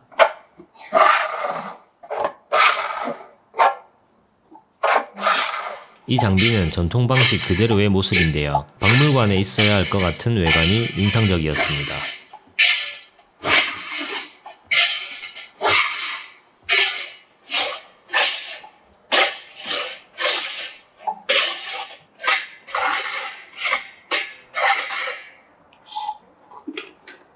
가질 작업이 마무리되면 틀에서 징을 빼줍니다.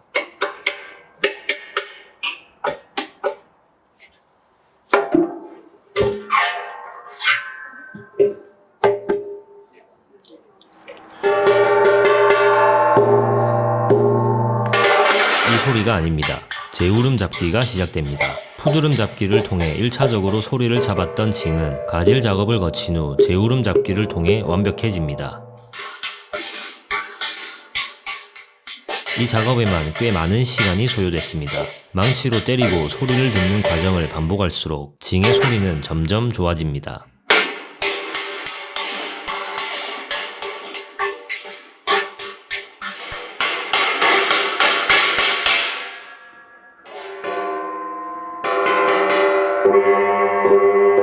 뭔가 달라졌죠?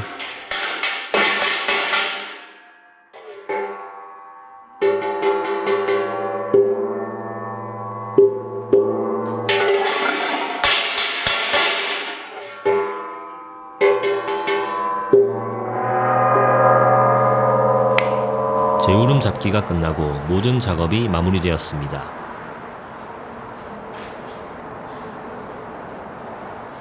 전시장으로 이동합니다.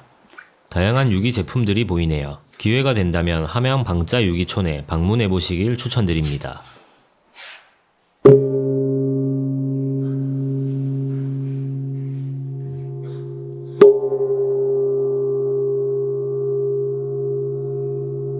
완벽합니다. 시청해주셔서 감사합니다. 조선시대 대표적인 검의 종류로는 환도, 장도, 창포검, 횟대, 좌장검이 있습니다. 그중 환도는 길이가 짧고 등 쪽으로 약간 휘어있는 군사용 검으로 손잡이와 칼날 사이에 환형의 보호대가 있다는 특징이 있습니다. 조선의 검은 칼날에 호랑이나 용의 무늬를 새기는 장식적인 요소가 강했다고 하는데요. 그만큼 멋진 위용을 자랑했다고 합니다. 오늘 영상의 주제는 조선검입니다. 검의 날부터 검을 보호하는 검집까지 정용훈 도검장이 직접 제작하고 테스트하는 모든 과정을 함께 만나보시죠.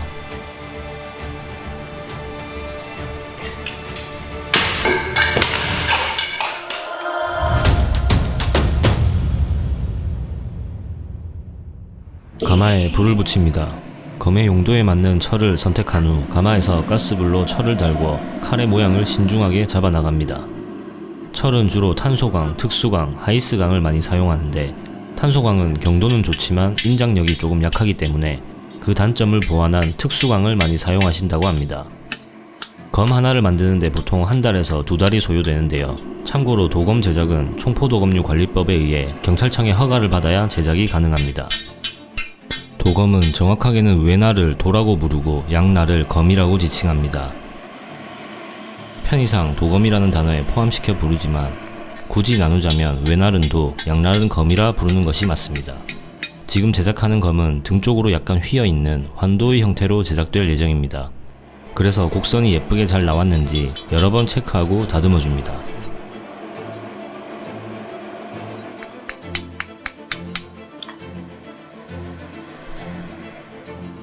완벽합니다. 다음 공정은 연마 작업입니다. 쇠는 달궈서 두드리면 표면에 불순물이 형성되어 울퉁불퉁해지는데 이를 매끈하게 그라인더로 갈아줍니다. 자칫하면 손을 다칠 수 있기 때문에 고도의 집중력을 발휘하면서 철의 양면을 갈아냅니다. 그라인더를 활용해 1차적으로 날을 세우고 나면 더 세심하게 회전하는 벨트로 된 사포에 갈아 칼날을 예리하게 만들어줍니다. 철이 등장하기 전엔 동으로 만든 검이 주로 사용되었는데 원삼국 시대부터 철제칼이 등장하며 조선시대까지 중요한 전쟁 무기로서 위력을 발휘했습니다. 철기 문화의 유입과 확산을 통해 한국식의 청동기는 급격히 줄어들고 강력한 철제검의 시대가 열리게 된 것입니다. 다음 공정은 담금질입니다. 이 작업은 검의 기본이 되는 강성을 높임과 동시에 가스불로 철에 그을림을 생기게 하여 문양을 만들어줍니다.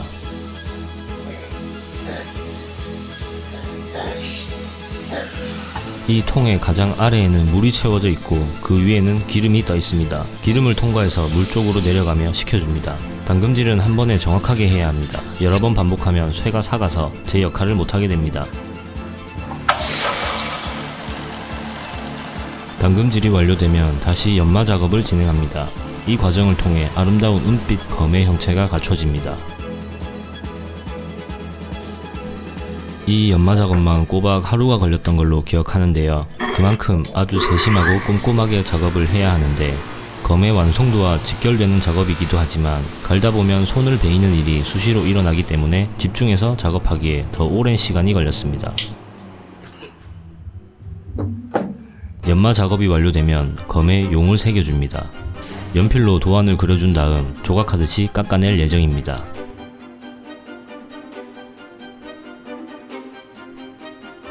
도안 작업이 완료되면 단단하게 고정해줍니다. 날카로운 칼을 망치로 때려가며 조각합니다. 조금씩 용의 모습이 보이기 시작하네요. 잠시 집중해서 감상하시죠.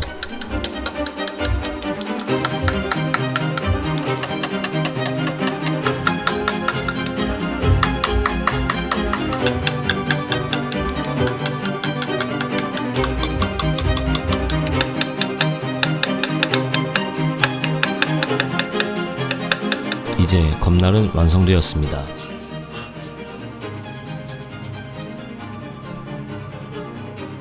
아주 멋집니다. 도올을 제작합니다. 도올은 검의 손잡이, 검날, 코등이가 결합되는 부분에 끼워져서 이것들을 고정시켜주는 역할을 합니다.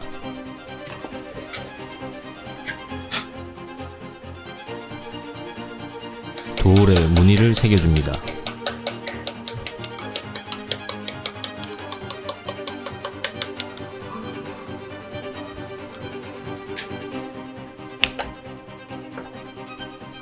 완성된 도올을 끼워줍니다. 이제부터 철이 아닌 목공 작업이 시작됩니다. 검을 안전하게 보관하면서 검의 위용을 자랑할 수 있는 멋진 검집을 만들기 위해서죠. 검신 사이즈에 맞게 나무를 재단합니다. 재단한 목재를 반으로 갈라줍니다.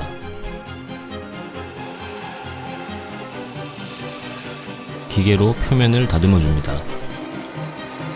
목재를 고정하고 검신을 올려 가이드라인을 그려줍니다. 반으로 절단한 두 개의 목재의 가운데 부분에 홈을 파내고 두 개를 다시 붙이면 검이 들어갈 공간이 생깁니다. 조금이라도 헐렁하게 되면 다시 제작해야 하기 때문에 세심하게 작업합니다.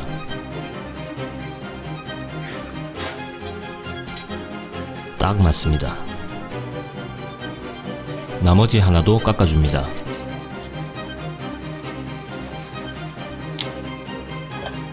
이제 이 두 개를 다시 이어 붙입니다.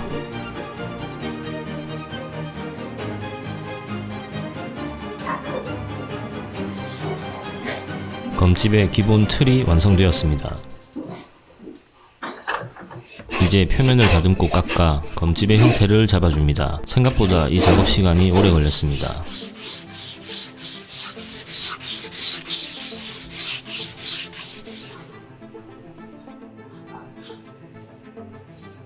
완벽합니다. 손잡이도 같은 둘레로 깎고 다듬어줍니다. 검 하나를 만드는데 한 달에서 두 달 정도 걸리는데 그만큼 노력과 정성이 많이 들어갑니다.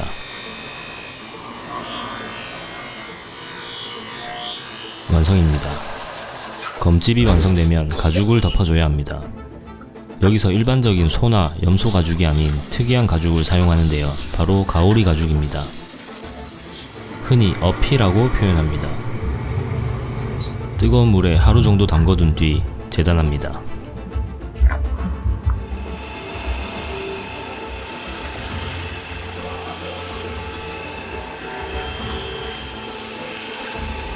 재단이 완료되면 한 번 더 다듬어 줍니다.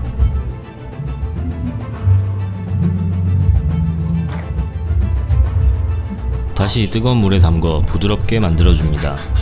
가죽이 부드러워지면 검집과 손잡이를 감싸줍니다. 그리고 테이프로 단단히 고정한 뒤 3일 정도 건조시킵니다. 검집은 또 다른 방패이기 때문에 칼에 맞아도 쉽게 잘리지 않아야 하는데요. 가오리 가죽은 굳으면 아주 딱딱해지기 때문에 가오리 가죽이 많이 사용되고 있습니다. 3일 정도 건조시켜줍니다.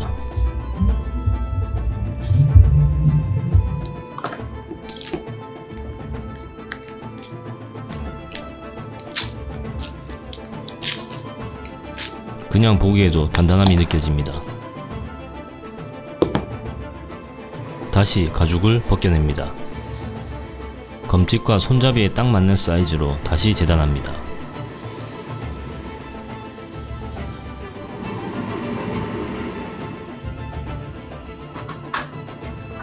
재단이 완료되면 접착제를 발라 다시 감싸줍니다.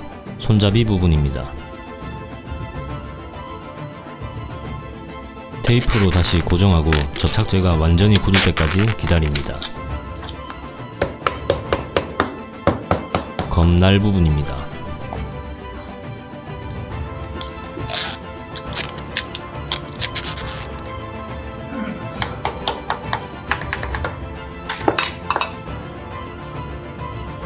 접착제가 다 굳으면 테이프를 뜯어냅니다. 이제 외관은 다 완성되었고 색을 입혀줄 차례입니다. 이번에 제작할 검집의 색은 붉은색입니다. 적당량의 염료와 첨가제를 혼합하여 염색 과정을 거칩니다.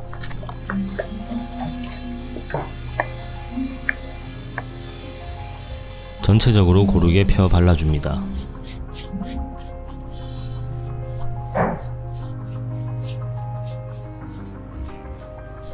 다시 하루 정도 건조시킵니다. 건조가 완료되면 표면을 다듬어 줍니다.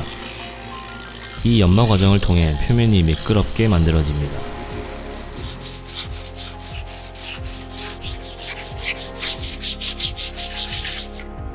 검집의 외관은 미적으로 아주 중요한 부분이기 때문에 다양한 금속 장식을 추가해 꾸며줍니다. 조선검의 특징은 무기의 역할과 더불어 예술적 가치를 지니고 있다는 특징이 있는데요.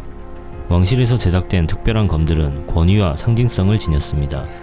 조선 후기에는 화기의 발달로 검의 실용성이 감소했지만 상징적 의미와 예술성은 지속적으로 발전했습니다. 대표적인 검으로는 인검, 사인검, 삼인검 등이 있습니다. 이런 검들은 왕실에서 직접 제작해 주요 대신들에게 하사되는 특별한 의미를 지녔었다고 합니다. 도검장 선생님의 손가락을 보면 많은 생각이 납니다. 검을 제작하기 위해 박물관에 고증된 자료와 논문을 토대로 학계 교수분들과 협력해서 재현하고 계신데, 검을 제작하는 일이 정말 어렵고 힘든 일이기 때문에 젊은 분들이 이 기술을 배우러 왔다가도 너무 힘들어서 한 달을 못 넘기고 떠난다고 말씀하셨습니다. 영상에서 가끔 보였던 젊은 분은 도검장 선생님의 아들이십니다. 우리나라의 도검 문화를 이어가기 위해 노력해 주셔서 감사합니다. 검을 이루는 수많은 요소들 어느 하나도 한 채의 실수를 용납하지 않기에 매 순간 최선을 다합니다.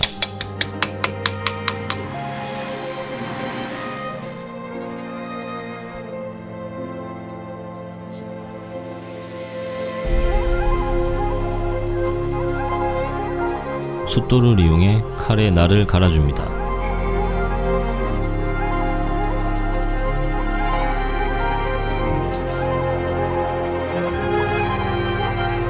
이제 각 요소들을 결합하면 검이 완성됩니다.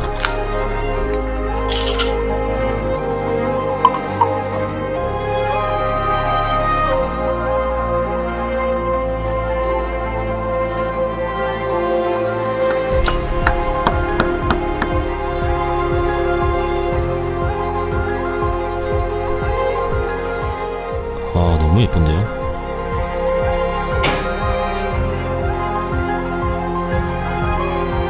완성된 검은 정용훈 도검장의 테스트를 거쳐 비로소 고객에게 전달됩니다. 깔끔한 절단면이 보이시나요? 시청해주셔서 감사합니다. 옹기, 점토와 모래를 혼합한 흙을 물과 함께 반죽하여 형태를 만든 뒤 약토라는 황갈색의 유약을 입힌 질그릇을 뜻합니다. 옹은 독이라는 우리말의 한자어로서 그릇의 형태를 일컫는 말인데요.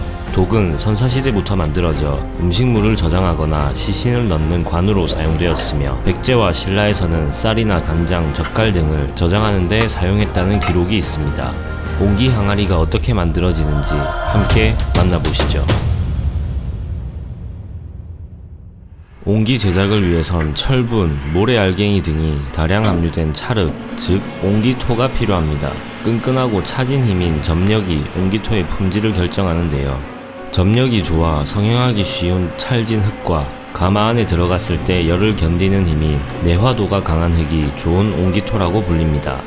즉 만들기 편하고 불떼기 좋은 흙이죠. 옹기토는 점토와 모래가 혼합된 형태로 주로 강가나 산지에서 채취된 흙을 사용합니다. 갓 채취한 흙은 불순물이 섞여 있기 때문에 정제 과정을 거쳐 돌, 나뭇가지 등을 걸러내야 합니다. 지금 보시는 점토는 1차 정제 과정을 거쳤기 때문에 불순물이 많이 제거된 상태입니다. 이렇게 정제된 점토는 포크레인으로 퍼서 물탱크에 넣어줍니다. 정제된 점토와 모래를 적절한 비율로 혼합하는 작업을 진행해야 하는데, 이 과정에서 물을 추가하여 점토와 모래가 잘 섞이도록 물탱크를 회전시켜 줍니다. 물탱크에 물을 채워줍니다. 물탱크를 완벽하게 밀봉해 줍니다.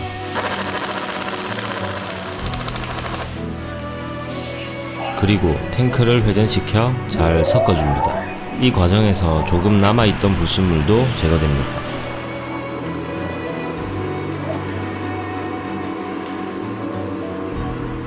물과 함께 가라앉은 순수한 흙탕물을 호스로 뽑아냅니다. 호스를 따라 다음 공정으로 이동합니다.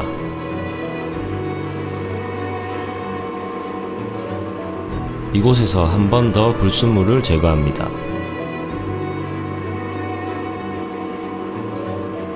불순물을 따로 걸러내고 흙탕물은 이 공장의 바닥에 모입니다. 불순물이 완벽히 걸러진 흙탕물이라 생각하시면 됩니다. 이 흙탕물은 호스를 타고 다음 공정으로 이동합니다. 다음 공정은 2층에서 이루어집니다. 흙탕물을 2층으로 옮기기 위한 펌프입니다. 펌프에 연결된 호스를 타고 2층으로 올라갑니다. 호스를 타고 올라온 흙탕물은 압축기로 흘러들어갑니다. 이 기계는 엄청난 힘으로 압축하여 물기를 제거하고 순수한 옹기토 덩어리만 남게 만들어줍니다. 물이 빠지고 있습니다. 물기 제거가 완료되면 압축기를 풀어줍니다.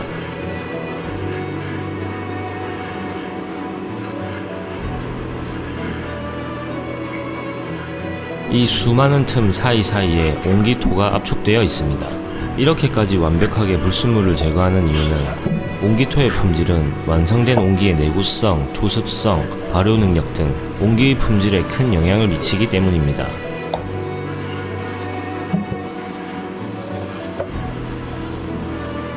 완성된 옹기토는 적재 장소로 이동합니다.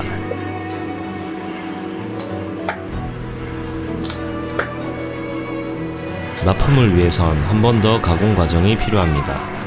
포크레인으로 퍼서 다음 공정으로 이동합니다.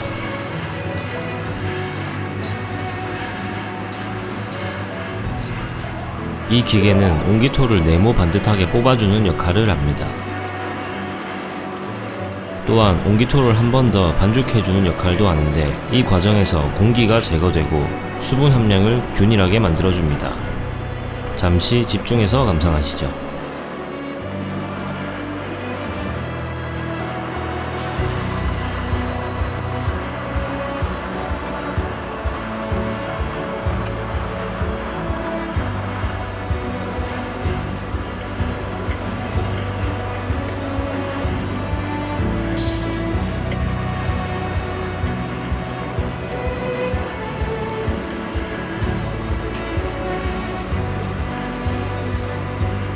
길게 뽑혀나오는 옹기토는 철사로 잘라 하나씩 포장해줍니다. 수분 함량을 유지하기 위해 비닐로 밀폐시켜줍니다. 옹기토가 완성되었습니다. 이제 옹기 제작을 위해 백년 옹기로 이동합니다.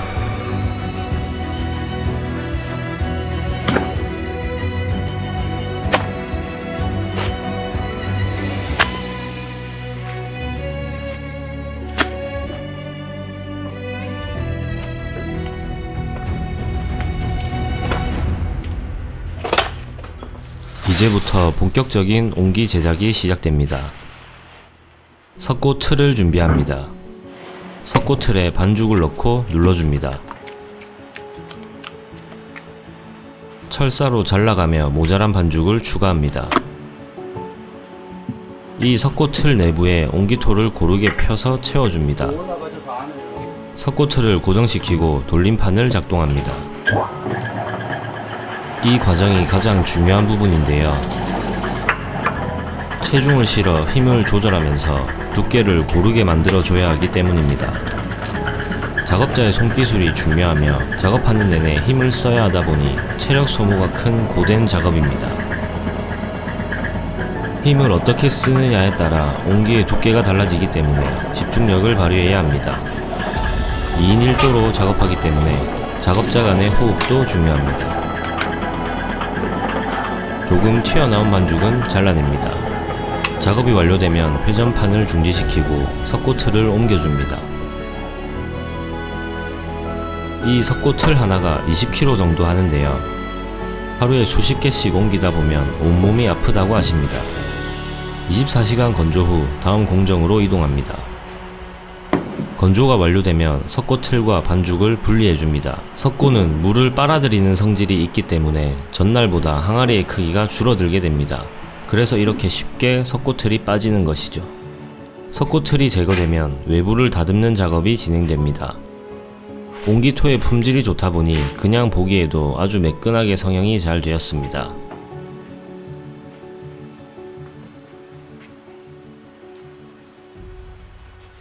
성형이 완료된 옹기는 물레 위에 올려줍니다. 이제 본격적으로 옹기의 외형을 다듬어 줍니다. 입구 가장자리의 모양을 잡아줍니다. 옹기를 만드는 일은 오랜 경험과 노력 그리고 인내까지 요구하기 때문에 이 일을 시작하려는 사람이 별로 없다고 하십니다. 옹기의 모양이 균일해야 하기 때문에 한치의 실수도 용납되지 않습니다. 언뜻 무던해 보이는 옹기지만 수십 년 장인들의 손길이 필요한 이유입니다.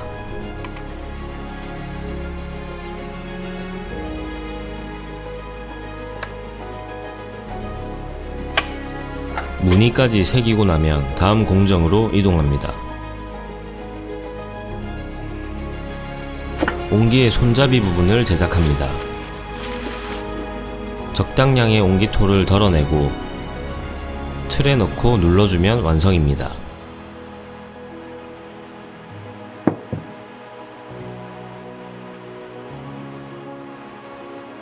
이렇게 완성된 손잡이는 다음 작업자에게 전달됩니다. 옹기토에 손잡이를 붙이는 공정이 시작됩니다. 옹기는 작업자의 손에서 모든 게 빚어지는데요. 예술성을 뽐내는 청자나 백자와는 달리 실용적인 가치를 지닌 옹기는 세월에 의해 여무는 손기술처럼 시간이 더해갈수록 그 가치를 인정받고 있습니다. 그 독특한 특성과 기능성 덕분에 국제적으로 큰 주목을 받고 있는데요. 옹기는 투습성과 통기성이 뛰어나기 때문에 발효 음식 저장에 최적화되어 있습니다. 이러한 특성 덕분에 김치, 된장, 간장 등의 발효 음식을 보관하는 데 탁월한 성능을 발휘합니다. 이러한 기능성은 전 세계의 음식 전문가들에게 인정받고 있습니다.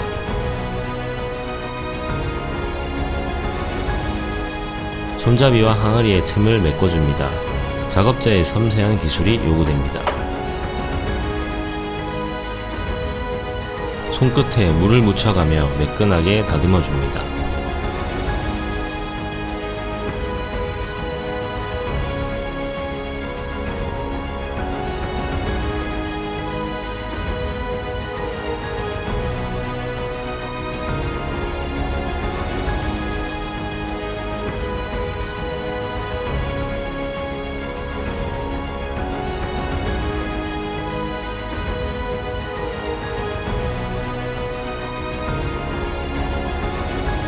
손잡이 부착이 완료되면 다음 공정으로 이동합니다.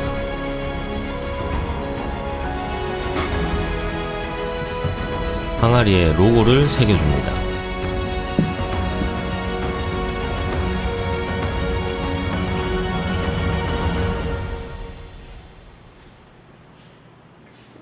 지금 제작하는 제품은 소금 간수 옹기입니다. 이렇게 바닥에 구멍이 뚫려 있어서 간수가 아래로 빠져나가게 됩니다. 소금이 머금고 있는 수분을 간수라고 하는데 이 간수를 제거해주지 않으면 소금에서 쓴맛이 납니다. 간수를 오래 뺀 소금일수록 좋은 소금으로 쳐주기 때문에 유통기한이 없는 소금은 간수 옹기에 오래 보관하는 것이 좋습니다. 항아리 몸통 부분의 성형이 완료되었습니다. 이제 뚜껑을 제작합니다. 뚜껑 제작에 필요한 만큼 옹기토를 절단해줍니다.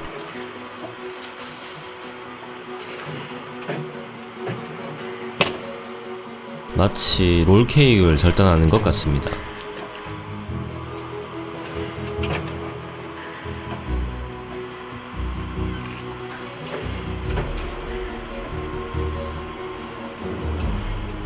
절단이 완료된 옹기토는 작업장으로 이동합니다. 뚜껑 역시 석고틀에 넣고 눌러 모양을 잡아줍니다. 이 작업은 몸통 부분과 달리 기계를 사용하기 때문에 큰 힘이 들지는 않습니다.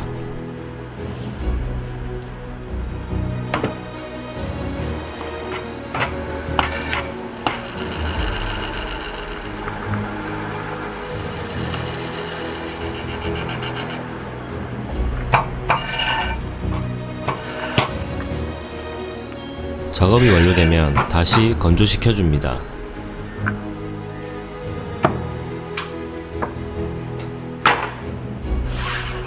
석고틀이 물을 빨아들여 크기가 줄었기 때문에 쉽게 빠집니다.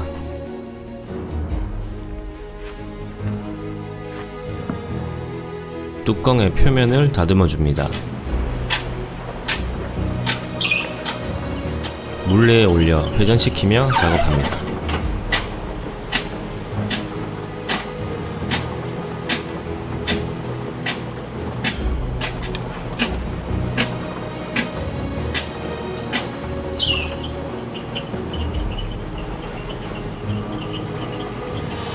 성형이 완료된 제품은 유약을 바르고 다시 건조 과정을 거칩니다.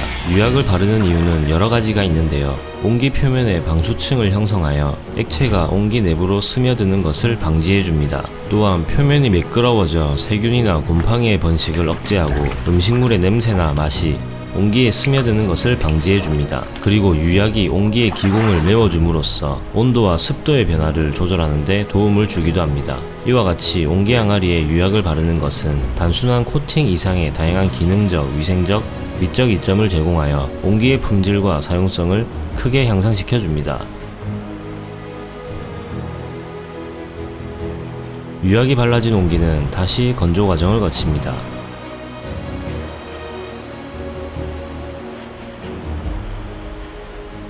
유약이 마르기 전에 무늬도 새겨줍니다.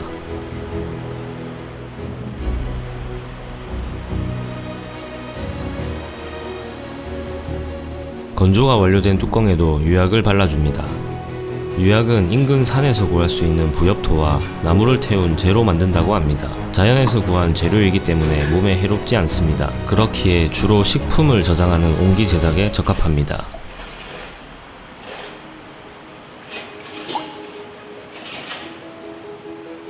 수많은 과정을 거치면서 옹기는 어느덧 그럴듯하게 태를 갖춰갑니다.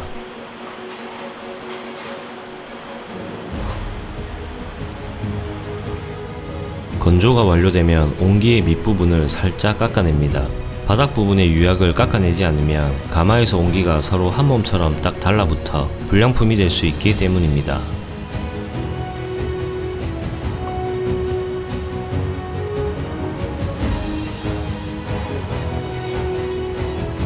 이제 1200도의 가마에서 구워줍니다.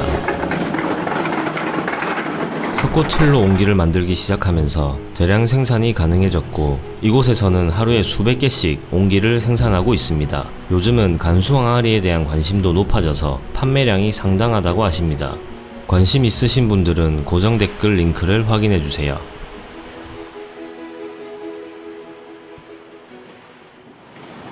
건조까지 모든 과정을 끝낸 옹기는 가마에 넣고 굽기 위해서 차곡차곡 쌓아줍니다.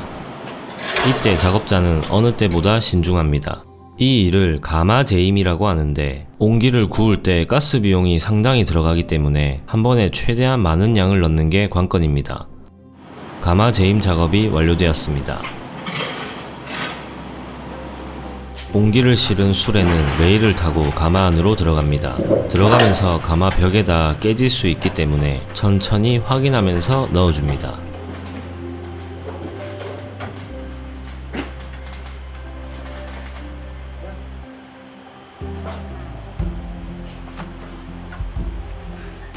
길고 힘든 작업 끝에 드디어 가마의 문을 닫습니다. 노력한 만큼 완벽한 옹기가 되어 나오길 기대합니다. 나무를 떼서 굽는 재래식 가마는 옹기를 굽는데 짧게는 2에서 3일, 길게는 일주일 이상 소요됩니다. 하지만 기름과 가스를 연료로 하는 이 가마는 하루 만에 옹기를 꺼낼 수 있어 대량 생산에 일조하고 있습니다. 최대 섭씨 1200도까지 서서히 온도를 높여갑니다.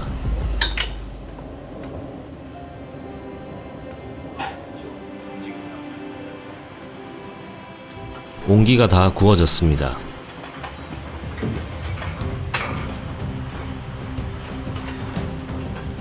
긴 기다림 끝에 완성된 옹기. 작업자는 하나씩 옹기를 꺼내줍니다. 혹시나 깨질 수 있기 때문에 조심스럽게 작업합니다. 윤기가 흐르는 걸 보니 아주 잘 나왔습니다. 온기를 넣을 때만큼 뺄 때도 시간이 많이 소요됩니다.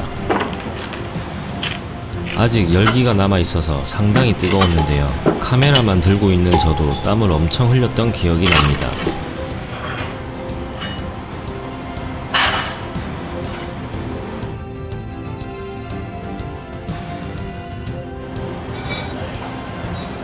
드디어 옹기 제작은 모두 완료되었습니다. 오늘은 항아리 출하 날입니다. 일주일에서 길게는 한 달 넘게 품에 안고 손으로 만지고 다듬으면서 완성한 옹기가 주인을 찾아가는 것입니다. 마지막까지 옹기는 쉽지 않습니다. 무거운 옹기를 나르고 쌓는 일이 계속됩니다. 차량이 이동하면서 흔들릴 때 공간이 있으면 옹기가 서로 부딪혀 깨질 수 있기 때문에 서로 한 몸인 듯 바짝 붙여서 쌓아줘야 합니다. 촬영이 마무리되었습니다. 구매를 원하시는 분들을 위해 고정 댓글에 구매 링크를 남겨놓겠습니다. 시청해주셔서 감사합니다. 마지막으로 구독, 좋아요 부탁드립니다.